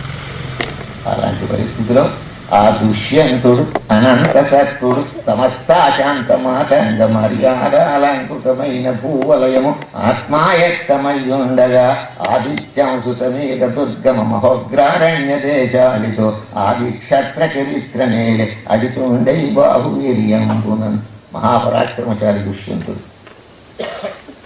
అతడు ధర్మబుద్ధి కలిగిన వాడు. అతడు రాజ్యం చేస్తుంటే ధర్మం దేశం అంతా విస్తరించిందన్నారు. చాలా అద్భుతంగా చెప్తారు. భారతంలోనూ భాగవతంలోనూ కూడా, భాగవతం నవమస్కంధంలోనూ ఉంది కథ, భారతం ఆదిపర్వంలోనూ ఉంది. రెండింటికి సంబంధించి రెండింటిలో ఇంచుమించు ఏదో కొద్ది తేడా ఉన్నా మొత్తం కథ అంతా సరిపడేలాగే ఉంది. అతడు రాజ్య పరిపాలన చేస్తున్నాడు. చంద్రవంశకుడు అంటూ అక్కడ ఎందరెందో ఉద్దయిపోయినగా చంద్రుడు మూల పురుషుడు కాబట్టి పూర్వుడు దగ్గర నుంచి పూర్వుడుగా కావచ్చు, ఆ పూర్వుడు అలా వంశం పెరిగింది కదా. ఆ ప్రకారంగా యయాతి వంశం కూడా చెప్పుకున్నాం. అతడు పరిపాలన చేస్తుండగా వన్యమృగముల బాధ ఎక్కువై అడవి మృగాలు చాలా బాధ పెడుతున్నాయి. ఈ రోజుల్లో వన్యమృగముల సంరక్షణ కావాలి, ఇంకేదాని జాత అంతరించిపోతుంది కనుక. ఇప్పుడు చంపితే, మేము భద్రాచలంలో ఉన్నప్పుడు కలెక్టర్ గారు పెద్దపల్లి చంపాడు. చంపితే ఆయనకి అప్పట్లో 500 రూపాయలు ప్రజెంట్, ఆ రోజుల్లో 500 రూపాయలు ప్రజెంటేషన్ ఇచ్చారు. ఇప్పుడు 1937 ఆ ప్రాంతంలో. ఇప్పుడు చేస్తే అరెస్ట్ చేస్తారు వన్యమృగాన్ని చంపినట్టు. కాలాన్ని బట్టి మారుతూ ఉంటుంది పరిస్థితి. ఇప్పుడు చంపితే ఎంత వీరుడైనా కుదరదు. అంటే అలాంటప్పుడు ఆ రోజుల్లో బాగా ఉన్న కారణం చేత వన్యమృగాలను వేటాడటానికి వెళ్ళాడు. వెళ్ళినటువంటి సందర్భంలో సరే పరీక్షిత్ మహారాజా నీవలేని ఆయనకి వేటాడికి వెళ్ళాడు. అతను చంద్రవంశపు రాజు, నువ్వు చంద్రవంశపు వాడవే అని మధ్య మధ్య పలకరిస్తున్నారు శ్రీశుకుల వాడు అక్కడక్కడగా. సరే, అలా వెళ్ళినప్పుడు ఈయనకి దప్పిగా దాహమే లేవు, కానీ వెళ్ళేసరికి ఒక ఆశ్రమం కనపడింది. ఆ ఆశ్రమంలో అది కణ్వ మహర్షి యొక్క ఆశ్రమం. అక్కడికి వెళితే అక్కడ ఒక స్త్రీమూర్తి కనపడితే ఎవరు ఏమిటి అంటే, మహారాజు వచ్చారు, నువ్వు కూర్చోవలసింది, మా మహర్షుల వారు మా తండ్రి గారు వస్తారు, ఇది సంగతి అంటే. అప్పుడు అనుమానం వచ్చింది, ఏమిటి మా తండ్రి గారు అంటే కర్మ మహర్షి ఆజన్మ బ్రహ్మచారి కదా, మా తండ్రి గారు అంటూ ఉంది ఏమిటి అని అనుమానం వచ్చింది.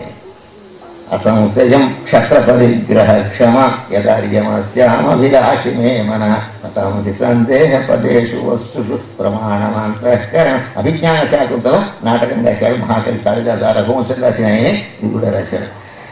సంశయ పదంబగునట్టి విచారసీమన్ తమ చిత్తవృత్తుల ప్రమాణములుత్తములైనవ. ఆమెను చూసేసరికి వివాహం చేసుకోవాలని బుద్ధి పుట్టింది మహారాజుకి. అయితే నా మనస్సు మునికన్యం మీద ప్రసరిస్తోంది, ఏమిటి అధర్మంగా ఎందుకు వెళుతోంది అనుకున్నాడు. పాపం చాలా ఆలోచించేవారు. ఆ కామానికి లోనైపోయి అసభ్యంగా ప్రవర్తించే కాలం కాదది. ఏమిటి నా మనస్సు ఏమిటి ఈమెను వివాహం చేసుకోవాలని కోరుతోంది ఏమిటి? సత్పురుషులకి అంతఃకరణ ప్రవృత్తి ప్రమాణం ఈవిడే.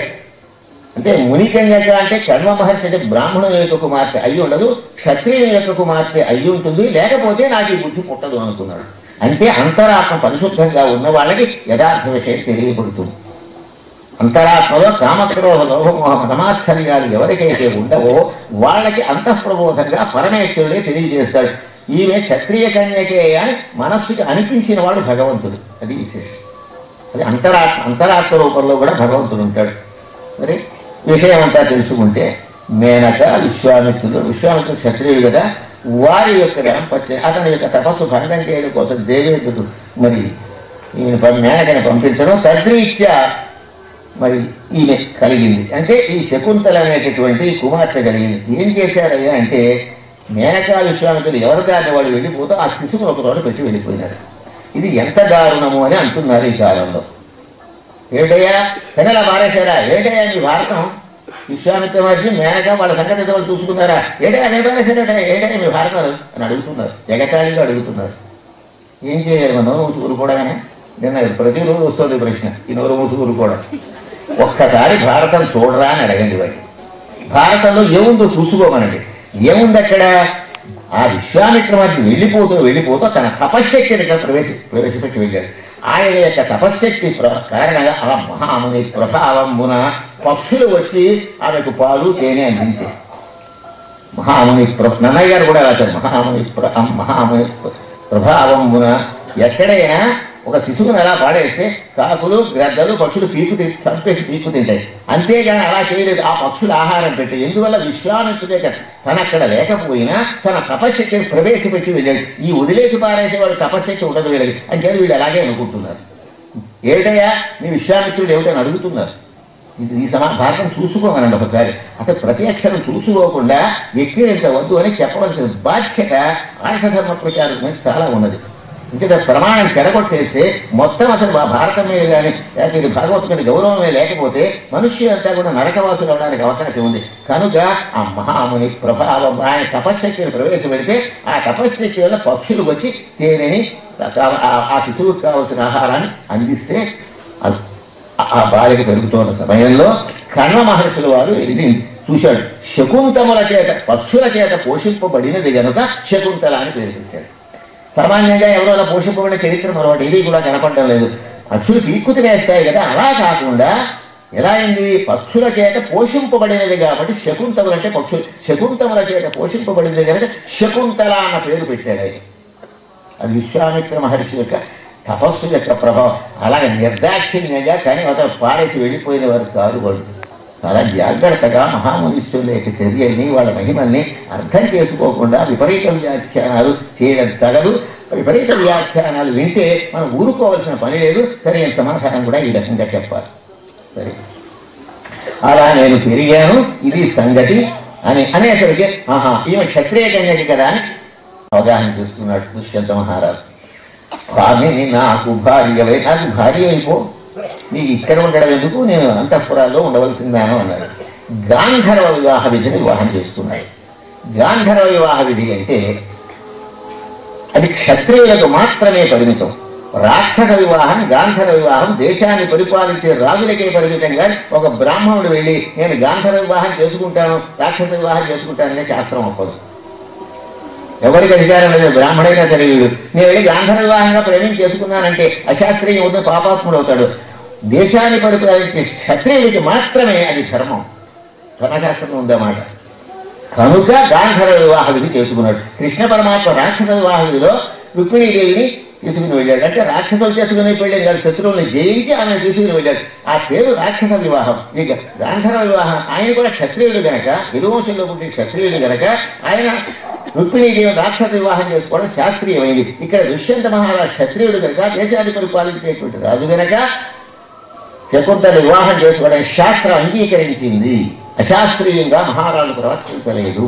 ఇది మనకు కావలసినటువంటి ధర్మ సూక్ష్మాలు కూడా మాట్లాడుకోవాలి. ఆ కథ వచ్చినప్పుడు దానికి అవసరమైనటువంటి అనుగుణ్యమైనటువంటి ధర్మశాస్త్ర విషయాలు ప్రసంగించుకుంటేనే మనకి సందేహ నివారణ అవుతుంది. సరే, గాంధర్వ వివాహ విధిగా చేసుకున్నారు. సరే, నేను నా సేవకుల్ని నేను పంపిస్తాను అన్నారు. సరే, ఆ ఫలితంగా వారి సమావేశ ఫలితంగా ఆమె గర్భవతి అయినది. మహారాజు వెళ్ళిపోయిన వాడు పరిచారకుల్ని పంపలేదు, మాట్లాడి కూరుకునేసరికి కణ్వ మహర్షి ఆ విషయం తెలుసుకుని చాలా మంచి పని చేసావు, మహారాజు నీకు భర్త అయ్యాడు, అభినందిస్తున్నాను, గాంధర్వ విధిగా వివాహం చేసుకున్నాడు, చాలా బాగుంది. అయితే గాంధర్వ వివాహాలు శాస్త్రీయం కనుకనే కణ్వ మహర్షి కూడా ఆమోదించారు. చాలా సంతోషిస్తే వర్షత్రయం 3 సంవత్సరాలు గర్భంలో ఉన్నాడు ఆ పిల్లవాడు శకుంతల గర్భంలో. నేను యాజ్ఞవల్క్య 5 సంవత్సరాలు మేడకు చెప్పుకున్నామే. 3 సంవత్సరాలు గర్భంలో ఉన్నటువంటి అయిన తర్వాత అప్పుడు కుమారుడు కలిగాడు. ఆ కుమారుడికి సర్వదమనుడు అని పేరు పెట్టాడు. సర్వదమనుడని ఎందుకు పేరు పెట్టారంటే అమితోగ్రాటవిలోన గుమ్మరు వరాహవ్యాల శాబ్దూల ఖడ్గమదే బాధుల బట్టి తెచ్చి గనుడై కణ్వాశ్రమోపాంత భూజములందోదిన గట్టి శాకుంతలుండొప్పి వన్యమదే బంబులనెక్కుతుండగిరి నానా శిశవత్ క్రీడలను అని భారతంలో మనయ్య పద్యం రాశారు. అడవిలో ఉండేటటువంటి ఏనుగుల్ని సింహాల్ని వాటన్నిటికీ కట్టేసి తీసి ఇంత చిన్న పిల్లవాడు అమితోగ్రాటవిలోన గృమ్మరు వరాహ అడవి పందులు వ్యాళ అంటే సింహం అని అర్థం, వ్యాళ అంటే సర్పం అని అర్థం ఉంది. ఇక్కడ మాత్రం సింహం అని అర్థం చెప్పుకోలేదు. సింహాల్ని అడవి పందుల్ని పెద్ద పుల్లని అన్ని అవలీలగా కట్టేసేవాడు ఇంత చిన్న పిల్లవాడు కూడా. ఇలా చేసిన కారణంగా సర్వదమనుడు అని పేరు పెట్టారు. అంటే దేన్నైనా లొంగదీయగలిగినటువంటి అది అనేకమైన అసహాయ పరాక్రమశాలి అని దానికి అర్థం. సరే ఇలా తిరుగుతుంటే కొంతకాలం అయిన తర్వాత కణం మహర్షులు గారు ఏమన్నారంటే ఎప్పుడూ పుట్టింట్లోనే ఉండడం పతివ్రతకి తగదగనక ఈ పిల్లవాడిని నువ్వు తీసుకుని నీ భర్త దగ్గరికి వెళ్ళవలసింది అన్నాడు. ఎవరిని కూడా పంపించినట్టు కూడా ఏమీ లేదు. కానీ కాళిదాసుడు వచ్చి నీ శాకుంతలో ఉంగరం కథ ఉంటుంది. ఆ ఉంగరం కథ మామూలుగా మనకి భారత భాగవతాల్లో లేదు. ఇదే మనం చెప్పుకోవాలి. ఇప్పుడు మనకి ఇది అవసరం. ఆ ఉంగరం ఎందుకు ప్రవేశపెట్టారో అది మళ్ళీ వేరే విషయం, అది అలంకార శాస్త్ర విషయం. దాని విషయాన్ని వరకు ఇప్పుడు అక్కర్లేదు. సరే ఈ పిల్లవాడిని తీసుకు వెళ్ళింది. వెళితే దూరం నుంచే చూస్తున్నది. అయ్యో వస్తోంది శకుంతల, తనంతా తానే వచ్చిందా, నేను ఎవరిని పంపించలేదా, అది ఎంత బాగా ఉంది, ఎంతో ప్రేమతో చూడాలి. అతని యొక్క ముఖ లక్షణాన్ని చూసి అనుకుంటూ ఉన్నది. దూరం నుంచే చూసి శకుంతల తలపగ నాడు పలికిన విధంబు ఎడదప్పక వీడెనొక్కో చాలా కాలమైన మీదట నన్ను మర్చిపోయాడేమో ఈయన అనుకుంటుంది. అది చూక్కులు విరసంబులై కరము క్రూరములైన నిని చూపులు నా మీద కోపంగా చూస్తున్నాడే, పలకరించలేదు సరిగదా, కోపంగా చూస్తున్నాడే. చూక్కులు విరసమ్ములై కరము క్రూరములైన నిమిత్తమేమియో, దీనికి కారణం ఏమై ఉంటుంది అని శకుంతల విదుషీమణి చదువుకున్నది, సంస్కారం కలిగింది కనుక నన్ను పలకరించలేదు, చాలా కాలమైందని ఒక మాట అనుకుని తీరా అతను కోపంగా చూస్తున్నటువంటి దృశ్యాన్ని చూసి అప్పుడు నిర్ధారణకు వచ్చింది. కలయక పలకరించి ఉపకారులు అయిరని నమియుండగా వలవదు బుద్ధిమంతులు నవప్రియులైన కరాధినాథులను. ఎప్పుడో ఒకసారి పలకరించారు కదా అని ప్రేమగా ఉన్నారని ఆ ప్రేమ శాశ్వతంగా వీళ్ళ ప్రభువులకి ఉంటుందని ఎన్నడూ నమ్మరాదు అని లోకానికి ఏదో బోధించింది ఆవిడ. నన్ను మహారాజు గారు నాకని స్నేహమయ్యా, ఆయన మంత్రిగా కానప్పటి నుంచి నాకు స్నేహం అంటాడు, వెళ్ళేవాడు మాట్లాడేవాడు. ఏం చూస్తున్నాం? ఆ హితోపదేశం ఒక్కసారి ఎప్పుడో వాళ్ళు పలకరించారు గనక ఆ ప్రేమతో శాశ్వతంగా మన మీద వాత్సల్యంతో ఉంటారని ఎన్నడూ నమ్మవద్దు అని శకుంతల మనకి జ్ఞానోపదేశం చేస్తుందా అన్నట్టుగా కలయగ పలకరించి ఉపకారులు అయిరని నమ్మియుండగా వలవదు బుద్ధిమంతులు నవప్రియులైన కరాధిన. పరిపాలన చేసేవాళ్ళని మన మీద శాశ్వతంగా ప్రేమ కలవాళ్ళని ఎన్నడూ నమ్మకూడదు అని తను అనుకుంటూ మనందరికీ హితోపదేశం చేసింది. అంటే మనకు కూడా అలాంటి పరిస్థితులు వస్తాయేమో, మీరు అనవసరంగా దోత్యం కలిగేందుకు వెళ్ళకండి అని కావ్యం మనకి హితోపదేశం చేస్తుంది. దగ్గరగా ఆస్థానంలోకి వెళ్ళింది. అప్పుడు మాట్లాడడం లేదు.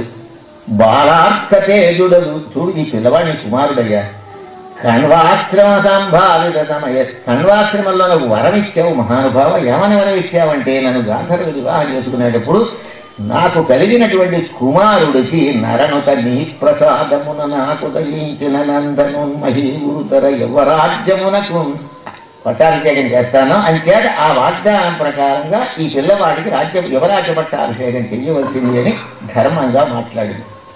చాలా ప్రకాశవంతంగా ఉన్నాడు, నీ ఉపలక్షణాలన్నీ ఉన్నాయి, ఇతడు నీ కుమారుడు, ఇతన్ని ఆదరించి యువరాజ్య పట్టాభిషేకం చేయమన్నట్టు. అప్పుడు మాట్లాడలేదు.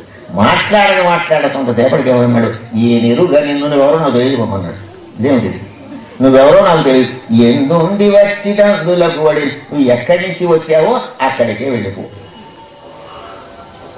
అప్పుడుగా వ్యాస మహర్షుల వారి భారతంలో ఉంది, తిరియ కటాక్షే నిర్దహంతివా స్త్రీయగ్రాజానమై షేడి. ఇలా అబద్ధం ఆడతాడా అని ఇలా ఓరచోపుకి ఇలా ఏటవాలుగా చూసి స్త్రీయగ్రాజానమై ఇక్షత. నన్నయ్య గారు ఏమన్నారంటే అందంద బాష్పకడంబులు తుడుచుకొనుతూ ఏడు ఇలా వచ్చింది. ఇదే సమంజసంగా మనకి కనిపిస్తుంది. ఏడుపు వచ్చింది పాపం. అలా కాదయ్యా అంటే నువ్వెవరో నాకు తెలియదు పొమ్మంటే ఎన్నో హితోపదేశాలు చేసింది. సత్యాన్ని ఎన్నడూ అతిక్రమించకూడదు. ఇక్కడ మనకు కావాల్సింది ఏంటంటే శకుంతలోపాఖ్యానం, దుష్యంతోపాఖ్యానం సత్యము యొక్క ప్రాధాన్యాన్ని తెలియచేయలేదు. నుతజల పూరితంబులకు నూతులు నూరిటి కంటే సుమృత వ్రత ఒక బావి మేలు, మరి బావులు నూరిటి కంటే ఒక్క సత్క్రతువది మేలు, సత్క్రతు శతంబున కంటే సుతుండు మేలు, తత్సుత శతకంబు కంటే ఒక సుమృత వాక్యము మేలు చూడగా. ఓ సుమృత వ్రత, ఏమీ పరుషంగా అనలేదు, సత్యమే వ్రతంగా కలిగిన దుష్యంత మహారాజా, సత్యము యొక్క ప్రభావం నీకు తెలియనిది కాదు, అయినా ఉగ్గడిస్తున్నాను అంటున్నది. నుతజల పూరితంబులకు నూతులు, మంచి నీటితో ఉన్నటువంటి చాలా తాగడానికి ఎంతో యోగ్యమైనటువంటి నీరు ఉంటుంది నుయ్యి తవ్విస్తే. అటువంటి నూతులు తవ్విస్తే పుణ్యం వస్తుంది. ఒక నుయ్యి తవ్విస్తే అది అందరికీ కూడా రక్షించినటువంటి పథకంగా ఉన్నట్లయితే ఆ నీరు త్రాగితే చక్కగా ఆరోగ్యంగా ఉండడం, ఆ జలం చాలా తాగడానికి అనుకూలంగా ఉండడం, అలాంటి నుయ్యి తవ్విస్తే పుణ్యం వస్తుంది. అలాంటిది 100 నూతులు తవ్విస్తే ఎంత పుణ్యం వస్తుంది? తన దొడ్లో తాను నువ్వు వరల నువ్వు తవ్వించుకోవడం కాదు కావాల్సింది, అందరికీ ఉపయోగపడేలాగా తవ్వించాలి. అందరూ వచ్చి ఆ నీళ్లు తోడుకోవాలి. అలా చేసి వారు ఆ కాలంలో, ఇప్పుడు దాని షేప్ మారింది కదా, కూడా సిస్టమ్ వచ్చేసింది, విధానం మారిపోయిందని కూడా. అది ఇది తప్పని కాదు, దాన్ని విమర్శించిన ఉద్దేశం కాదు. అక్కడ ఏమైందనమాట, అటువంటి నూతులు ఒకటి తవ్విస్తే పుణ్యం, అలాంటి నూతులు 100 తవ్విస్తే, గ్రామానికి ఒక 100 గ్రామాల్లో తవ్విస్తే, లేకపోతే అదే గ్రామంలో అసంఖ్యాకంగా తవ్విస్తే ఎంతమందికి సౌకర్యంగా ఉంటుంది, వాళ్ళందరూ దీవిస్తారమ్మయ్యా మహారాజు తవ్వించాడు ఎంత బాగా ఉంది అని ఎంతో ఆనందిస్తారు. ఆ ఆనందమే పుణ్యఫలంగా వీడిని కాపాడుతుంది. చాలా గొప్ప పుణ్యం మహారాజా. నుతజల పూరితంబులకు 100 నూతులు తవ్విస్తే పుణ్యమే కానీ ఒక్క విషయం ఉన్నది అక్కడ. అంతకంటే ఎక్కువ పుణ్యం ఎలా ఉందంటే 100 నూతులు తవ్వించినటువంటి, మామూలు నూతులు తవ్వించినటువంటి పుణ్యం కంటే ఒక్క బావి మేలు, దిగుడు బావి తవ్విస్తే చాలా మంచిది. దిగుడు బావి అంటే ఉంటుంది, మనకి మెట్లు కొన్ని చోట్ల ఉన్నాయి, ఇప్పటికి కూడా అక్కడక్కడ మెట్లు ఉంటాయి. ఆ మెట్ల మీద నుంచి దిగి వెళ్ళి నీళ్లు తెచ్చుకోవచ్చు. మామూలు నూతి దగ్గర అయితే బకెట్, తాడు వ్యవహారం అంతా ఉంటేగా నీళ్లు రావు. ఆ అసౌకర్యం అక్కర్లేకుండా మెట్లు దిగి నీళ్లు తెచ్చుకోవడానికి తగినటువంటి అవకాశం ఉంటుంది. ఇప్పుడు దిగుడు బావి అయితే ఇది ఒకటే నా కారణం అనిపిస్తుంది. అలాంటిది ఒక్క దిగుడు బావి తవ్విస్తే 100 మామూలు నూతులు తవ్వించినటువంటి పుణ్యానికి సమానం అవుతోంది మహారాజా అంటుంది. ఇందులో పరమ పవిత్రమైన విషయం ఒకటి ఉన్నది. దిగుడు బావి తవ్వించడంలో పవిత్రమైన విషయం ఏం చెప్పారు అంటే పెద్దలు, అక్కడ దిగుడు బావిలో తామర పువ్వులు ఉంటాయి, మామూలు నూతులో తామర పువ్వులు ఉండవు. దిగుడు బావిని అలా జాగ్రత్తగా తవ్విస్తే అందులో తామర విత్తనాలు వేస్తే చక్కగా తామర పువ్వులు. ఆ తామర పువ్వు మొట్టమొదటి ఏ విత్తనం వేయాలంటే సహస్రపత్రం కమలం, అందుక 1000 రేకులు కలిగినటువంటి తామర పువ్వు కారణమైన బీజం వేయాలందో ఆ విత్తనం. అది వేస్తే కొంతకాలానికి 1000 రేకులు కలిగినటువంటి తామర పువ్వు ఇలా వికసిస్తూ వస్తుంది పైకి. అప్పుడు ఏం జరుగుతుందంటే లక్ష్మీ అమ్మవారు అంతటా కూడా సంచారం చేస్తూ ఉంటారు. ప్రజల యొక్క భక్తి, మన పట్ల ఉండే భక్తి పరిస్థితి ఎలా ఉందో పరిశీలించాలని దివ్య స్వరూపంతో లక్ష్మీదేవి ఎప్పుడు సంచరిస్తూ ఉంటుంది. అక్కడే వైకుంఠంలో కూర్చుంటుంది అనుకోకండి, కూర్చొని మన యొక్క యోగక్షేమం రాయడం కోసం అంత జరుగుతుంది. అక్కడ కనుక దిగుడు బావిని చూస్తే ఏమనుకుంటుందంటే, ఎంత మంచి పని చేశారు వీళ్ళు, సహస్రపత్ర లక్ష్మీ పద్మాలయ పద్మ, నాకు తామర పువ్వు అంటే ఇష్టం అని తెలిసింది కాబోలు వీళ్ళకి, అందుచేత ఈ తామర పువ్వు మీద కూర్చుని వెళ్ళాలి అని లక్ష్మీ అమ్మవారికి సంకల్పం కలుగుతుంది. ఆ తామర పువ్వు మీద కూర్చుంటుంది కాసేపు. అప్పుడు వెళ్ళిపోతూ ఏమంటుందంటే, ఇక్కడ ఈ నుయ్యి తవ్వించిన వారికి, ఈ గ్రామ వాసులకి, చుట్టుపక్కల వాళ్ళకి అందరికీ కూడా ఎట్టి దారిద్ర్యము రాకుండుగాక, ఈ నీరు ఆరోగ్యప్రదముగా ఉండి అందరూ కూడా చిరాయుష్మంతులై ఉందురుగాక, ఏ విధమైనటువంటి ఈటి బాధలు కూడా ఈ ప్రజలకు ఉండకుండుగాక లక్ష్మీ అమ్మవారు ఆశీర్వదించి వెళుతుంది గనక ఒక్క దిగుడు బావి లభిస్తే అంత పుణ్యం ఉంది. ఒక మాట మాత్రం పద్యం తేలిగ్గానే కనపడుతుంది మనకి, విశేషార్థాలు మహానుభావులు ఎందరో రాశారు. అది మన ప్రయోజకత్వమే కదా, పెద్దలు చెప్పే విషయాన్ని నేను అంటున్నాను సార్. నుతజల పూరితంబులకు నూతులు నూరికి కంటే సున్నత వ్రత ఒక బావి మేలు, మరి బావులు నూరికి కంటే. అయితే దీనికంటే గొప్ప ఏమిటి, ఒక్క సత్క్రతువది మేలు. ఒక యజ్ఞం చేస్తే 100 దిగుడు బావులు తవ్వించిన పుణ్యం కంటే ఎక్కువ పుణ్యం వస్తుంది. ఇదేమిటిది, లక్ష్మీ కటాక్షం ఉంది కదా అంటే, కేవలం లక్ష్మీ కటాక్షమే కాకుండా సర్వదేవతా కటాక్షం రావాలంటే యజ్ఞం చేయాలి. యజ్ఞం చేస్తే లాభం ఏమిటంటే, క్రతువులు చేసిన సురనికాయము సంతసమందుచుండు దేవతల అతితృప్తులైన మహివానలు గలుగు సుహృష్టి కలిగిన ఇది బహు సస్య సంపదల చెన్నగు పంటల చేత మత్స్యులున్నతి వహీంతురు అందు నరనాథుడు సృష్టి కాంచునే విష్ణు పురాణంలో ఉన్న పద్యం. ఏమిటంటే మనకి దేవతలకి ఒక సంబంధం ఉంది. యజ్ఞములు చెయ్యాలి. ఎందుకు యజ్ఞాలు చేయాలి? ఈ చేసిన వాడికి స్వర్గఫలం వస్తుంది కాదు, దేవతలకి హవిర్భాగాలు ఇవ్వాలి.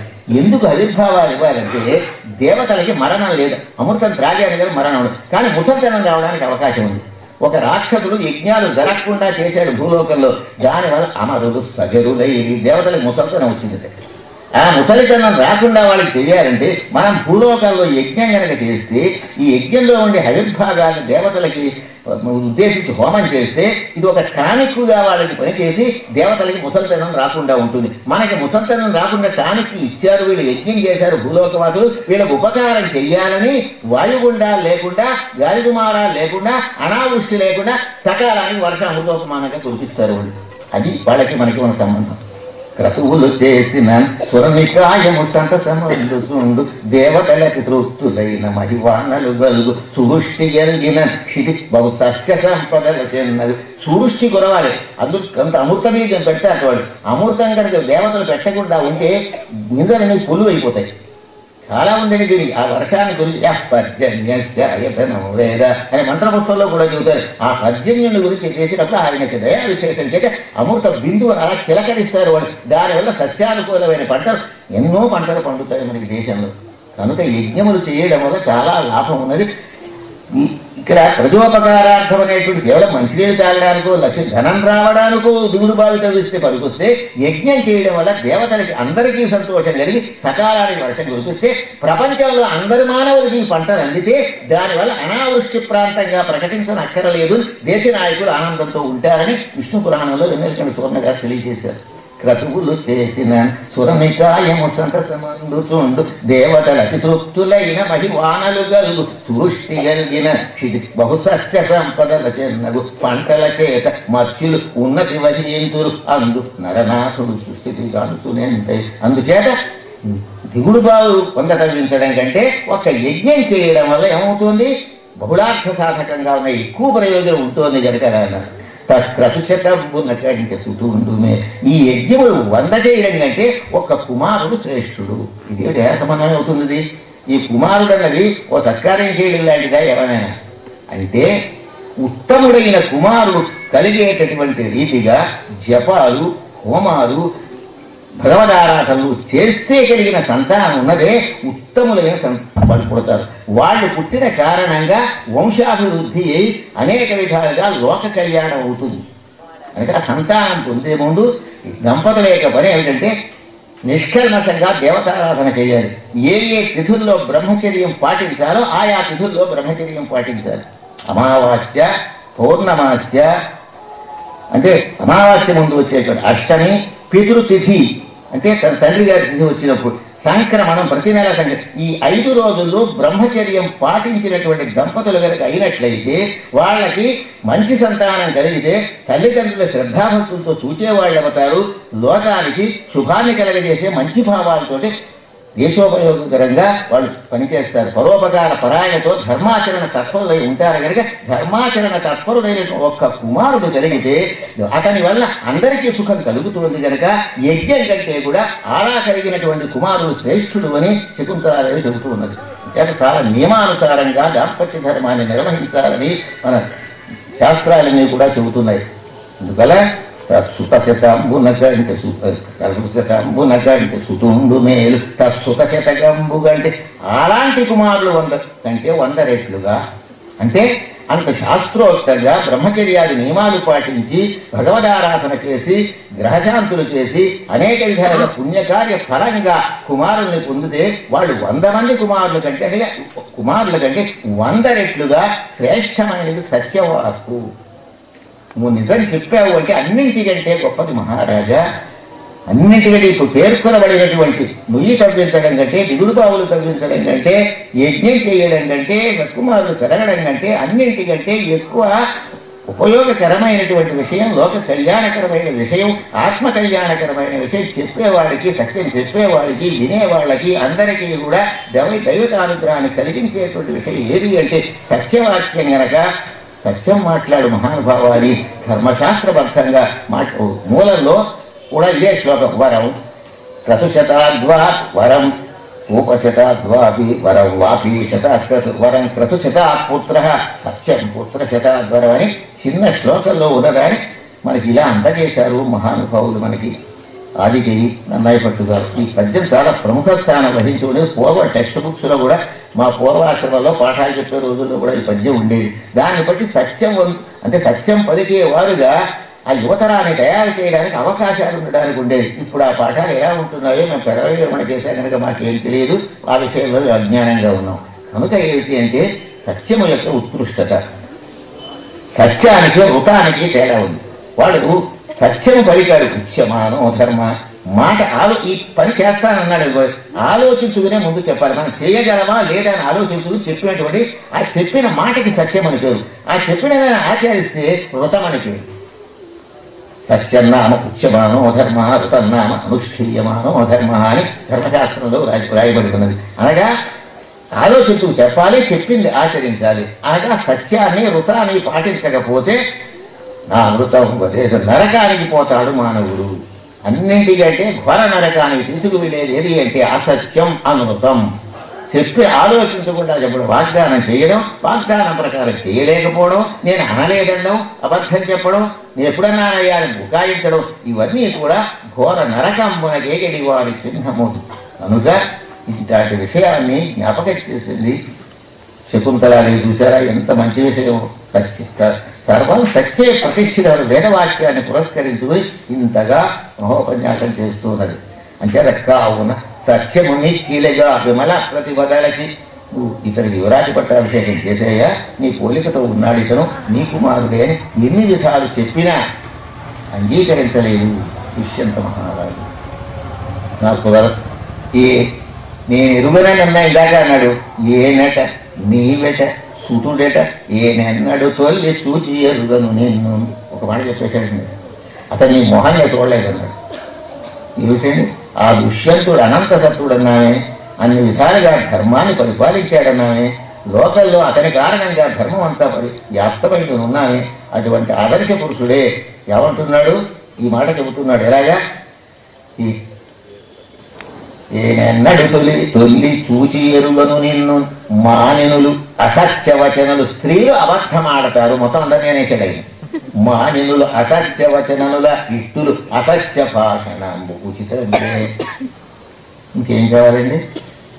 కంచి చేయడం వేస్తే దిక్కేమిటన్నట్టుగా సత్యాన్ని పరిపాలించేటువంటి మహారాజు అన్ని విధాల శకుంతల సత్యం యొక్క ఉత్కృష్టతను చెబుతూ ఉంటే ఇంత నిర్భయంగా పచ్చి అబద్ధాలు ఆడేశాడే ఏమనాలండి? ఆ పాత్రని ఏమని చెప్పుకోవాలి? మంచి లక్షణమేనా? ఏనట నేనెక్కడ నీవెట సుతుడు వీడవుడు, ఏనట నీవెట సుతుడెట ఏనెన్నడు తొల్లి సూచి ఎరుగను నిన్ను మానినులు అసత్యవచనలు ఇట్టులు అసత్య భాషణ ఉచితందే. నన్నయ్య గారి పద్యం. ఇలా అయితే ఏమైపోవాలండి?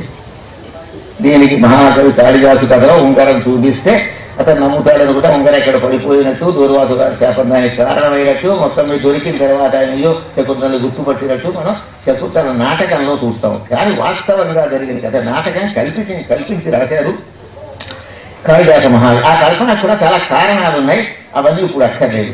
ఇక్కడ ఇప్పుడు మాట ఏమిటి? ఇంత ఇలా అనేసాడే, ఇంకా ఆ కుమారుడిని తీసుకుని వెళ్ళిపోవాలనుకున్నాను. ఇంకేం చేసి పెట్టలేదు పాపం, ఏమీ కలహించలేదు. ఏమయ్యా ఇలా మాట్లాడి ధర్మాన్ని గురించి సత్యాన్ని గురించి తెలియచేసిందే తప్ప నిస్సహాయురాలు ఏమీ చేయలేక ఆ కుమారుని తోసుకొని పోనున్న అవసరమున తీసుకుని వెళ్ళిపోదాం అనుకునేసరికి ఆకాశవాణి పలికింది. కొనకొని వీడు నీకును శకుంతలకు ప్రియనందనుండు చేకొని భరింపు మీతని శకుంతల సత్యము పలికి సాధ్వి సద్వినుత మహాపతివ్రత వివేకముతో అని దివ్యవాణిగా వినిచధరాతి నాథునకు విస్మయమందగత సభాసదు. సభలో ఉన్నవాడంటే ఆశ్చర్యపడ్డాట. ఆకాశవాణి చెబుతున్నది, ఇతడు నీ కుమారుడే. ఆకాశవాణి చెప్పడం అంటే దేవతలు ఆకాశం నుంచి వేలుపుల పలుకులు వీటించిన దేవతలు చెప్తారు. ఇట్టి సమయంలో ఉపేక్షిస్తే మనకి దోషం అవుతుందనుకున్నారు దేవతలంతా కూడా. పరమ పతివ్రత శిరోమణి ఆమె చెబుతోన్న మాట ఇతను వినలేదు, ఏ కారణం చేత వినలేదు. మనం చెబితే తప్పకుండా నమ్మకం ఇతనికి కలుగుతుంది, మన మాట విశ్వసిస్తాడనేటువంటి అభిప్రాయంతో దేవతలు ఆకాశంలోంచి ఆకాశవాణి రూపంలో చెబుతున్నారు. గొనగొని వీడు నీకును శకుంతలకు ప్రియనందనుండు చేకొని పరిగింపు మీకని. ఇతన్ని పోషించవయ్యా. శకుంతల సత్యము పలికే ఆమె చెప్పింది యథార్థం. సాధ్వి సద్వినుత మహాపతి. సాధ్వి అంటేనే పతివ్రత అని అర్థం కదా, మళ్ళీ మహాపతివ్రత ఎందుకండి? సాధ్వి సద్వినుత మహాపతివ్రత వివేకముతో.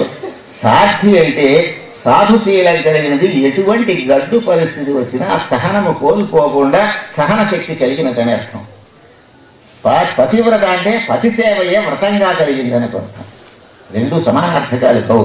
అందుకోసమే మహాకవులు ఆ పదాన్ని అలా ప్రయోగిస్తారు. సాధ్వి అంటే ఓర్పు కలిగిన. నువ్వు ఇన్ని మాటలు అంటున్నా ప్రతివచనం ఇవ్వలేదయ్యా. ఆ కుమారుని తీసుకుని వెళ్ళిపోవాలి అనుకుందే తప్ప ఎదిరించి మాట్లాడలేదు, క్షమని కోల్పోలేదు, చెప్పవలసిన ధర్మాన్ని చెప్పింది, తనకి జరిగినటువంటి అన్యాయానికి బాధపడుతూ వెళ్ళిపోతుందే తప్ప ఓర్పును కోల్పోలేదు, సహనాన్ని కోల్పోలేదు గనక సాధ్వి అన్నారు దేవతలందరూ. సాధ్వి సద్వినుత. సజ్జనులందరూ ఈమెను స్తోత్రం చేస్తారు. భావి కాలంలో కూడా ఆదర్శప్రాయంగా శకుంతల సత్యాన్ని గురించి ఇలా చెప్పినటువంటి మహాసాధ్వి ఉత్తమోత్తమురాలు అని ఈయన యొక్క కీర్తి ప్రతిష్టలు యుగ యుగాల శాశ్వతంగా ఉంటాయి మహారాజా అని దేవతలంతా ఆకాశం నుంచి చెబుతున్నారు. సాధ్వి సద్వినుత మహాపతివ్రత. పాతివ్రతల్లో సాటి లేని పతి సేవయే వ్రతముగా కలిగినటువంటిది అని అనేసరికి వివేకంతో మాట్లాడినది. అవివేకంగా ఆవిడ మాట్లాడలేదు, చాలా తెలివిగా మాట్లాడి సత్యములతో ఉత్కృష్టతని చెప్పింది. మహారాజా నువ్వు అంగీకరించిన కారణంగా మేం చెప్పవలసి వస్తోంది అని దేవతలు అక్కడి నుంచి మాట్లాడారు. అది విశేషం. చక్కని పద్యం ఇది. వనగొని వీడు నీకును శకుంతలకు ప్రియనందనుండు చేకొని భరింపు మీతని. శకుంతల సత్యము పలికి సాధ్వి సద్వినుత మహాపతివ్రత వివేకముతో అని దివ్యవాడిగా విరిచి ధరాధినాథునకు విస్మయమందక దర్శపాసు. అప్పుడు దుష్యంత మహారాజు అన్నాడు కదా, ఈమె నా భార్యయే, ఇతడు నా కుమారుడే. అన్యులెరుగమి చేసి లోకాపవాద భీతి. మామూలుగా మానవ ధర్మం వేరు, రాజధర్మం వేరు. అక్కడ సభాస్థలికి వచ్చి నేను నీ భార్యను అంటే ఆ వెంటనే స్వీకరించాడు అనుకోండి. మనం కూడా ఎవరైనా వస్తే ఇలా స్వీకరించవచ్చు అని ఆ ఉదాహరణ చెడు ఉదాహరణగా తీసుకుంటారు మానవులు. అందుకోసం అతను నాకు తెలియదు అన్నాడు. అంతేగా నిజంగా జ్ఞాపకంలే కాదు. అంటే ముందు సభలో ఆ వచ్చినటువంటి స్త్రీని తాను స్వీకరించాడు అంటే ఏటయ్యా మహారాజు ఎవరో వచ్చేసి స్వీకరిస్తాడా, అయితే మనం కూడా అలా చేస్తే తప్పేమిటని అనగా అకార్యకరణాలు లోకం వాళ్ళు చేస్తారు గనక ఆ ఉదాహరణ సరైనదిగా కావాలి గనక ఎలాగా సత్యాన్ని భగవంతుడు వెల్లడిస్తాడని పరిపూర్ణమైన విశ్వాసం దుష్యంత మహారాజు ఉన్నది గనక ఆ దుష్యంతుడు అనంత సత్తుడు గనక అనంతమైన సత్తుడు బలమే మాట సత్వగుణం కలిగినటువంటి ధీరోదాత నాయకుడు గనక దేవతలు చెప్పి తీరుతారు. వాళ్ళు చెప్పిన తర్వాత స్వీకరిద్దామని సద్బుద్ధితోటే ఆ మహానుభావుడు అలా చెప్పాడు. అంతేగాని వంచన కాదు, మోసం కాదు. అప్పుడు శకుంతలాదేవిని అతి ప్రణయ గౌరవం స్వీకరించి ఎంతో ప్రేమగా ఆదరించాడు. ఆ కుమారుని ఎత్తుకున్నాడు. ఇంతకీ ఏమన్నాం అతని పేరు? సర్వగానుడు.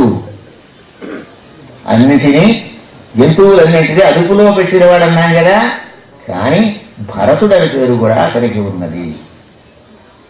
సరే, ఇది ఇలా ఉండగా వ్యాఖ్యాతలు వివిధ గ్రంథాన్ని పరిశీలించి కాందారి పురాణాన్ని పరిశీలించి ఒక విషయం తెలియజేశారు. ఏమనంటే ఏమిటిది, దుష్యంత మహారాజు అలా అబద్ధం ఆడవచ్చునా? పోని లోపల ఉద్దేశం మంచిదైనా శకుంతలాదేవి అడిగిందిట. తన సంసారం చక్కబడ్డప్పుడు ఏకాంతంగా ఉన్నప్పుడు, ఏం మహానుభావ మహారాజా, ఆకాశవాణి చెప్పే వరకు ఎవరో తెలియదన్నావు, ఇది నీకు మరి సమంజసము అంటే నేనేం మాట్లాడను, ఇందులో ఉన్న విశేషాన్ని తెలియజేయమని సవినయంగా నమస్కారం చేసి అడిగింది. ఏమని? మహారాజు అంటే ఆయన అన్నాడు కదా, నేను నిజమే అన్నాను, నువ్వు గ్రహించుకోలేకపోయావన్నాడు. ఎలాగంటే ఏంటంటే నువ్వెక్కడ నేనెక్కడ వీడెక్కడ అన్నా నేను అంటే నేనట నీవేట, ఇందులో మంచి అర్థం ఉన్నది. నీకు నాకు వీడికి భేదం లేదు సుమా అని అర్థం. నేను అన్నటువంటి ఆ మాటల్లోనే ఈ మంచి అర్థాన్ని గ్రహించుకోలేకపోయావు నువ్వు. ఏనట నీవేట సుతుడట, ఎన్నడు తొల్లి చూచి ఎరుగను, ఇదివరకు చూచానని అర్థం. ప్రశ్నార్థకంగా దాన్ని మంచి కాకుస్వరంగా మారిస్తే ఇదివరకు నేను చూసిన వాడిని, ఆ అర్థం నువ్వు తెలుసుకోలేకపోయా. నేనేం చేయను? మానినులు అసత్యవచనలు అన్నాం, మానినులు సత్యవచనలు అని అర్థం. మానినుల సత్య అంటే పతివ్రతలైన స్త్రీలు కనుక అయినట్లే సత్యమే మాట్లాడతారని అర్థం. ఆ మాటలోని అక్షరంలో ఉంది మానినుల సత్యవచనలు. ఇలా ఇటుగెట్టితే ఏమైపోయింది?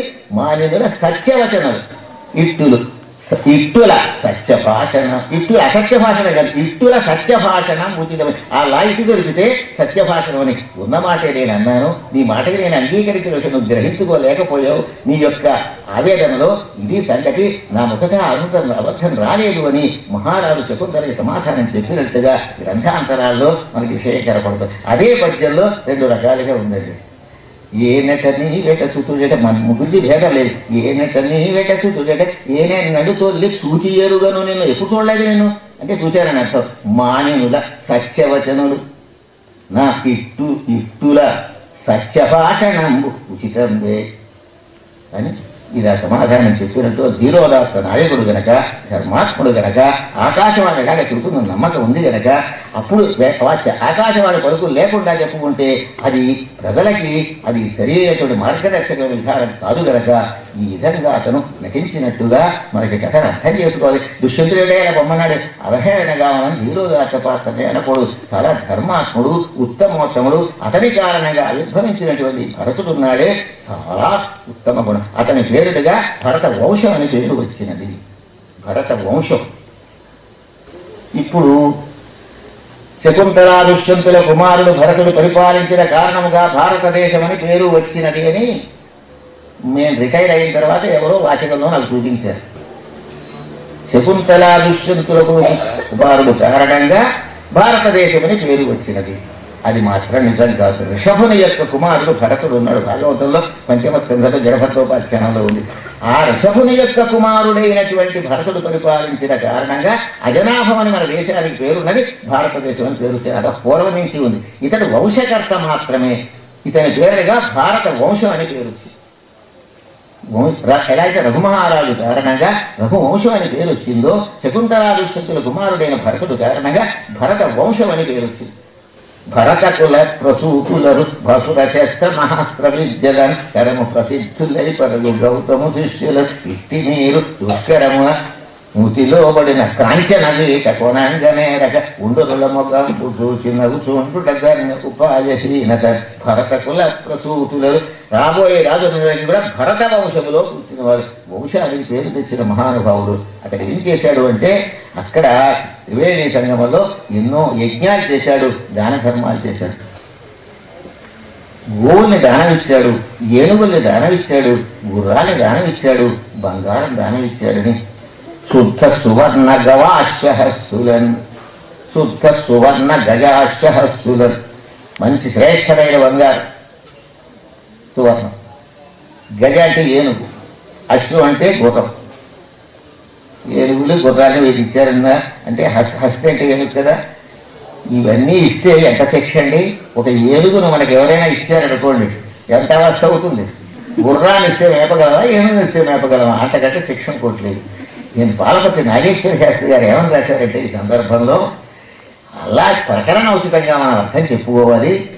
అనగా గుర్రాన్ని అక్కడ ఇచ్చారు అంటే అర్థం, ఏనుగుని ఇచ్చారంటే అర్థం వీళ్ళని పోషించడానికి వీళ్ళ దగ్గర ద్రవ్యం ఉండదు కనుక శుద్ధ సువర్ణం పరిశుద్ధమైనటువంటి శ్రేష్టమైన బంగారంతో నిర్మితమైనటువంటి ఏనుగు బొమ్మల్ని, గుర్రం బొమ్మల్ని ఇచ్చి అది బంగారు బిస్కెట్లు ఇస్తే జేబులు వేసి పట్టుకెళ్ళినట్టుగా ఆ రూపంలో ఇచ్చినట్టు అర్థం చేసుకోండి అని. కేవలం ఏనుగులు గుర్రాలు ఇస్తే పోషించలేరు కనుక ప్రకటన అర్థాన్ని తీసుకుని భారతాన్ని గౌరవించండి అని పాలపతి నాగేశ్వర శాస్త్రి గారు వ్యాఖ్య చేశారు. బంగారపు బొమ్మలు, ఏనుగు బొమ్మలు, బంగారపు గుర్రం బొమ్మలు, శుద్ధ సువర్ణ గజాశ్వహస్తుల, సువర్ణముతో చేయబడినటువంటి గవాశ్వ, గో అశ్వ, గవాశ్వ అవుతుంది. ఏచో అని గౌరవ సూత్రం అంచేత గవాశ్వ అంటే గో అశ్వ గవాశ్వ అవుతుంది.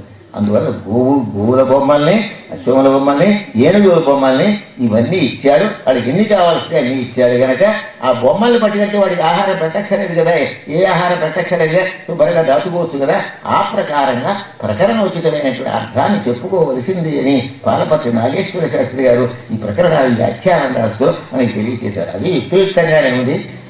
అంచేత దాని గురించి ఇలా చెప్పాం. ఈ విధంగా భరత వంశం, హైహయ వంశం, భరత వంశం అనగానే చంద్రవంశం, సూర్యవంశం. సూర్యవంశంలో ఉన్నటువంటి మహారాజుల గురించి చరిత్ర ఎలా ఉంది, చంద్రవంశీయులకి చరిత్ర ఇలా ఉంది, మధ్యలో హైహయ వంశీయుల కార్తవీర్యార్జున యొక్క చరిత్ర ఇలా ఉంది. ఈ ప్రకారంగా ఉండడంలో భారత కథంతా కూడా దీనిలో ప్రస్తావించబడింది. శంకర మహారాజు విషయం ప్రస్తావించారు, భీష్ముని విషయం ప్రస్తావించారు, పాండవుల విషయం ప్రస్తావించారు. అనేక విధాలుగా ఆ పాండవ వంశంలోనూ వంశగతగా పుట్టినటువంటి మహానుభావుడు అయినా అని పరీక్షిత్ మహారాజుతో శ్రీశుకుల వారు అంటూ ఉన్నట్టుగా అది కూడా చెప్పారు. చేత ఉత్తరాగర్భ చరిత్రుడమైనటువంటి నీవు కూడా ఈ వంశంలోని వాళ్ళవే, మీ వాళ్ళంతా కూడా ఉత్తమోత్తములు. మరి భీష్ముల వారు ఉన్నారు. భీష్ముల వారి యొక్క పరిస్థితి ఏమిటి? భీష్ముడు అన్న పేరు ఎప్పుడు వచ్చింది, ఏ సందర్భంలో వచ్చింది? అసలు ఆయన పేరు దేవవ్రతుడు. శంతను యొక్క కుమారుడు కనుక శాంతనవుడు, గంగాదేవి కుమారుడు కనుక గాంగేయుడు. గంగాదేవి మాట మనం ఇంకా చెప్పవలసి ఉంది. గంగావతరణం అనే ఘట్టం ఉంది కదా, రేపు చూద్దాం దాని సంగతి. ఆ గంగలో స్నానం చేసి కార్యక్రమాన్ని ముగించుకుంటే మనం అంత పవిత్రులు అవుతామని చివరి రోజు గట్టే పెట్టాను నేను. ఎందుకంటే మనం అవరహ స్నానం చేయాలి. ఇంతా చెప్పుకుని 7 రోజుల్లో దీక్ష అయ్యాక అవరహ స్నానం చేయాలి. మనం అవరహ స్నానం చేయాలని గంగావతరంలో చెప్పుకుంటే అవరహ స్నానం అవుతాం. అయితే చలికాలంలో నీళ్ళని మనకి పోతే మనం ఎట్లా ఫలిస్తాం మహానుభావం. అంతేత ఆ స్నానం చేసే ఫలితం రావాలంటే కోసం గంగావతరణం చెప్పలేదు ఇంతవరకు. అది చివరి రోజు చెప్పుకుంటే మనకి అన్ని అవరహ స్నానం తుల్యం అవుతుందనే ఉద్దేశంతో చెప్పాం. అలాగే రాజ్యం వద్దు, అచంచల బ్రహ్మచర్యలో ఒక దీక్షలో ఉంటానని స్వార్థం వదులుకొని భీష్మమైన ప్రతిజ్ఞలు చేశాడు గనక ఈ గాంగేయునికి భీష్ముడని పేరు వచ్చినది. 8 గంటలైనది. మిగిలిన విషయాలు చూద్దాం. చేత మనకి అన్ని ఇంకా మిగిలి ఉన్నాయి. శర్యాతి యొక్క కథ మిగిలిపోయి ఉన్నది. ఇంకా మిగిలిన శేషాలు ఉన్నాయి. ఏ శేషం అట్టే పెట్టుకుందాం, మిగిలిన అన్నీ కూడా చెప్పుకుని పూర్తి చేసుకోవడమే ఈ కార్యక్రమం చూద్ది. ఇంకా నవమస్కంధంలో ఇది మిగలకూడదు. అప్పుడు కదా దాని సార్థకత. వాళ్ళ యొక్క ప్రాసెస్ ఎలాంటిదో, ఆ సుకన్య చరిత్ర శర్యాది, ఆ సుకన్య ఆ చరిత్ర ఎలాంటిదో అది కూడా మనం చూడవలసినటువంటి అవసరం ఉన్నది. ఇంకా ఎటువంటి వాళ్ళు మంచి పేరు తెచ్చారో మన దానికి, ఏ విధంగా ఉంటే కల్మాషపాదుల యొక్క వృత్తాంతంలో ఉండి మనం గమనించవలసిన విషయాలు ఏమిటో ఇవి కూడా మనం మిగిలిపోయినటువంటి రేపు మనం పూర్తి చేసుకుంటే అది సమంజసంగా మొత్తం నవమస్కంధానికి ఒక ఆకారం తీసుకొచ్చి గంగా స్నానం చేసి మనం ఆ గంగా స్నానంలో అవబృహ స్నానంగా 7 రోజులు దీక్షగా భాగవతంలో నవమస్కంధానికి దీక్షలు ఉందాం కనుక ఈ పవిత్రమైన దీక్షలు అవబృహ స్నానం చేస్తే పూర్తయిన రోజులు చేస్తే సకల కలికల్మషాపనోదం అవుతుంది కనుక మనకి శాశ్వతమైనటువంటి పరమేశ్వరుని అనుగ్రహం లభిస్తుంది కనుక రేపటి రోజు ఆ విషయం చెప్పుకుందామని మనం చేస్తూ మరి ఇంతటితో స్వస్తి ప్రజాభ్య పరిపాలయంతాం న్యాయేన మార్గేణ మహీషః గోబ్రాహ్మణేభ్యః శుభమస్తు నిత్యం లోకాః సమస్తాః సుఖినో భవంతు కాలే వర్షతు వర్ధేన్యః పృథివీ సస్యశాలినీ దేశోऽयं శోభరహితో బ్రాహ్మణాः సంతు నిర్భయాः అపుత్రాः పుత్రిణः సంతు పౌత్రిణः అధనాः సధనాः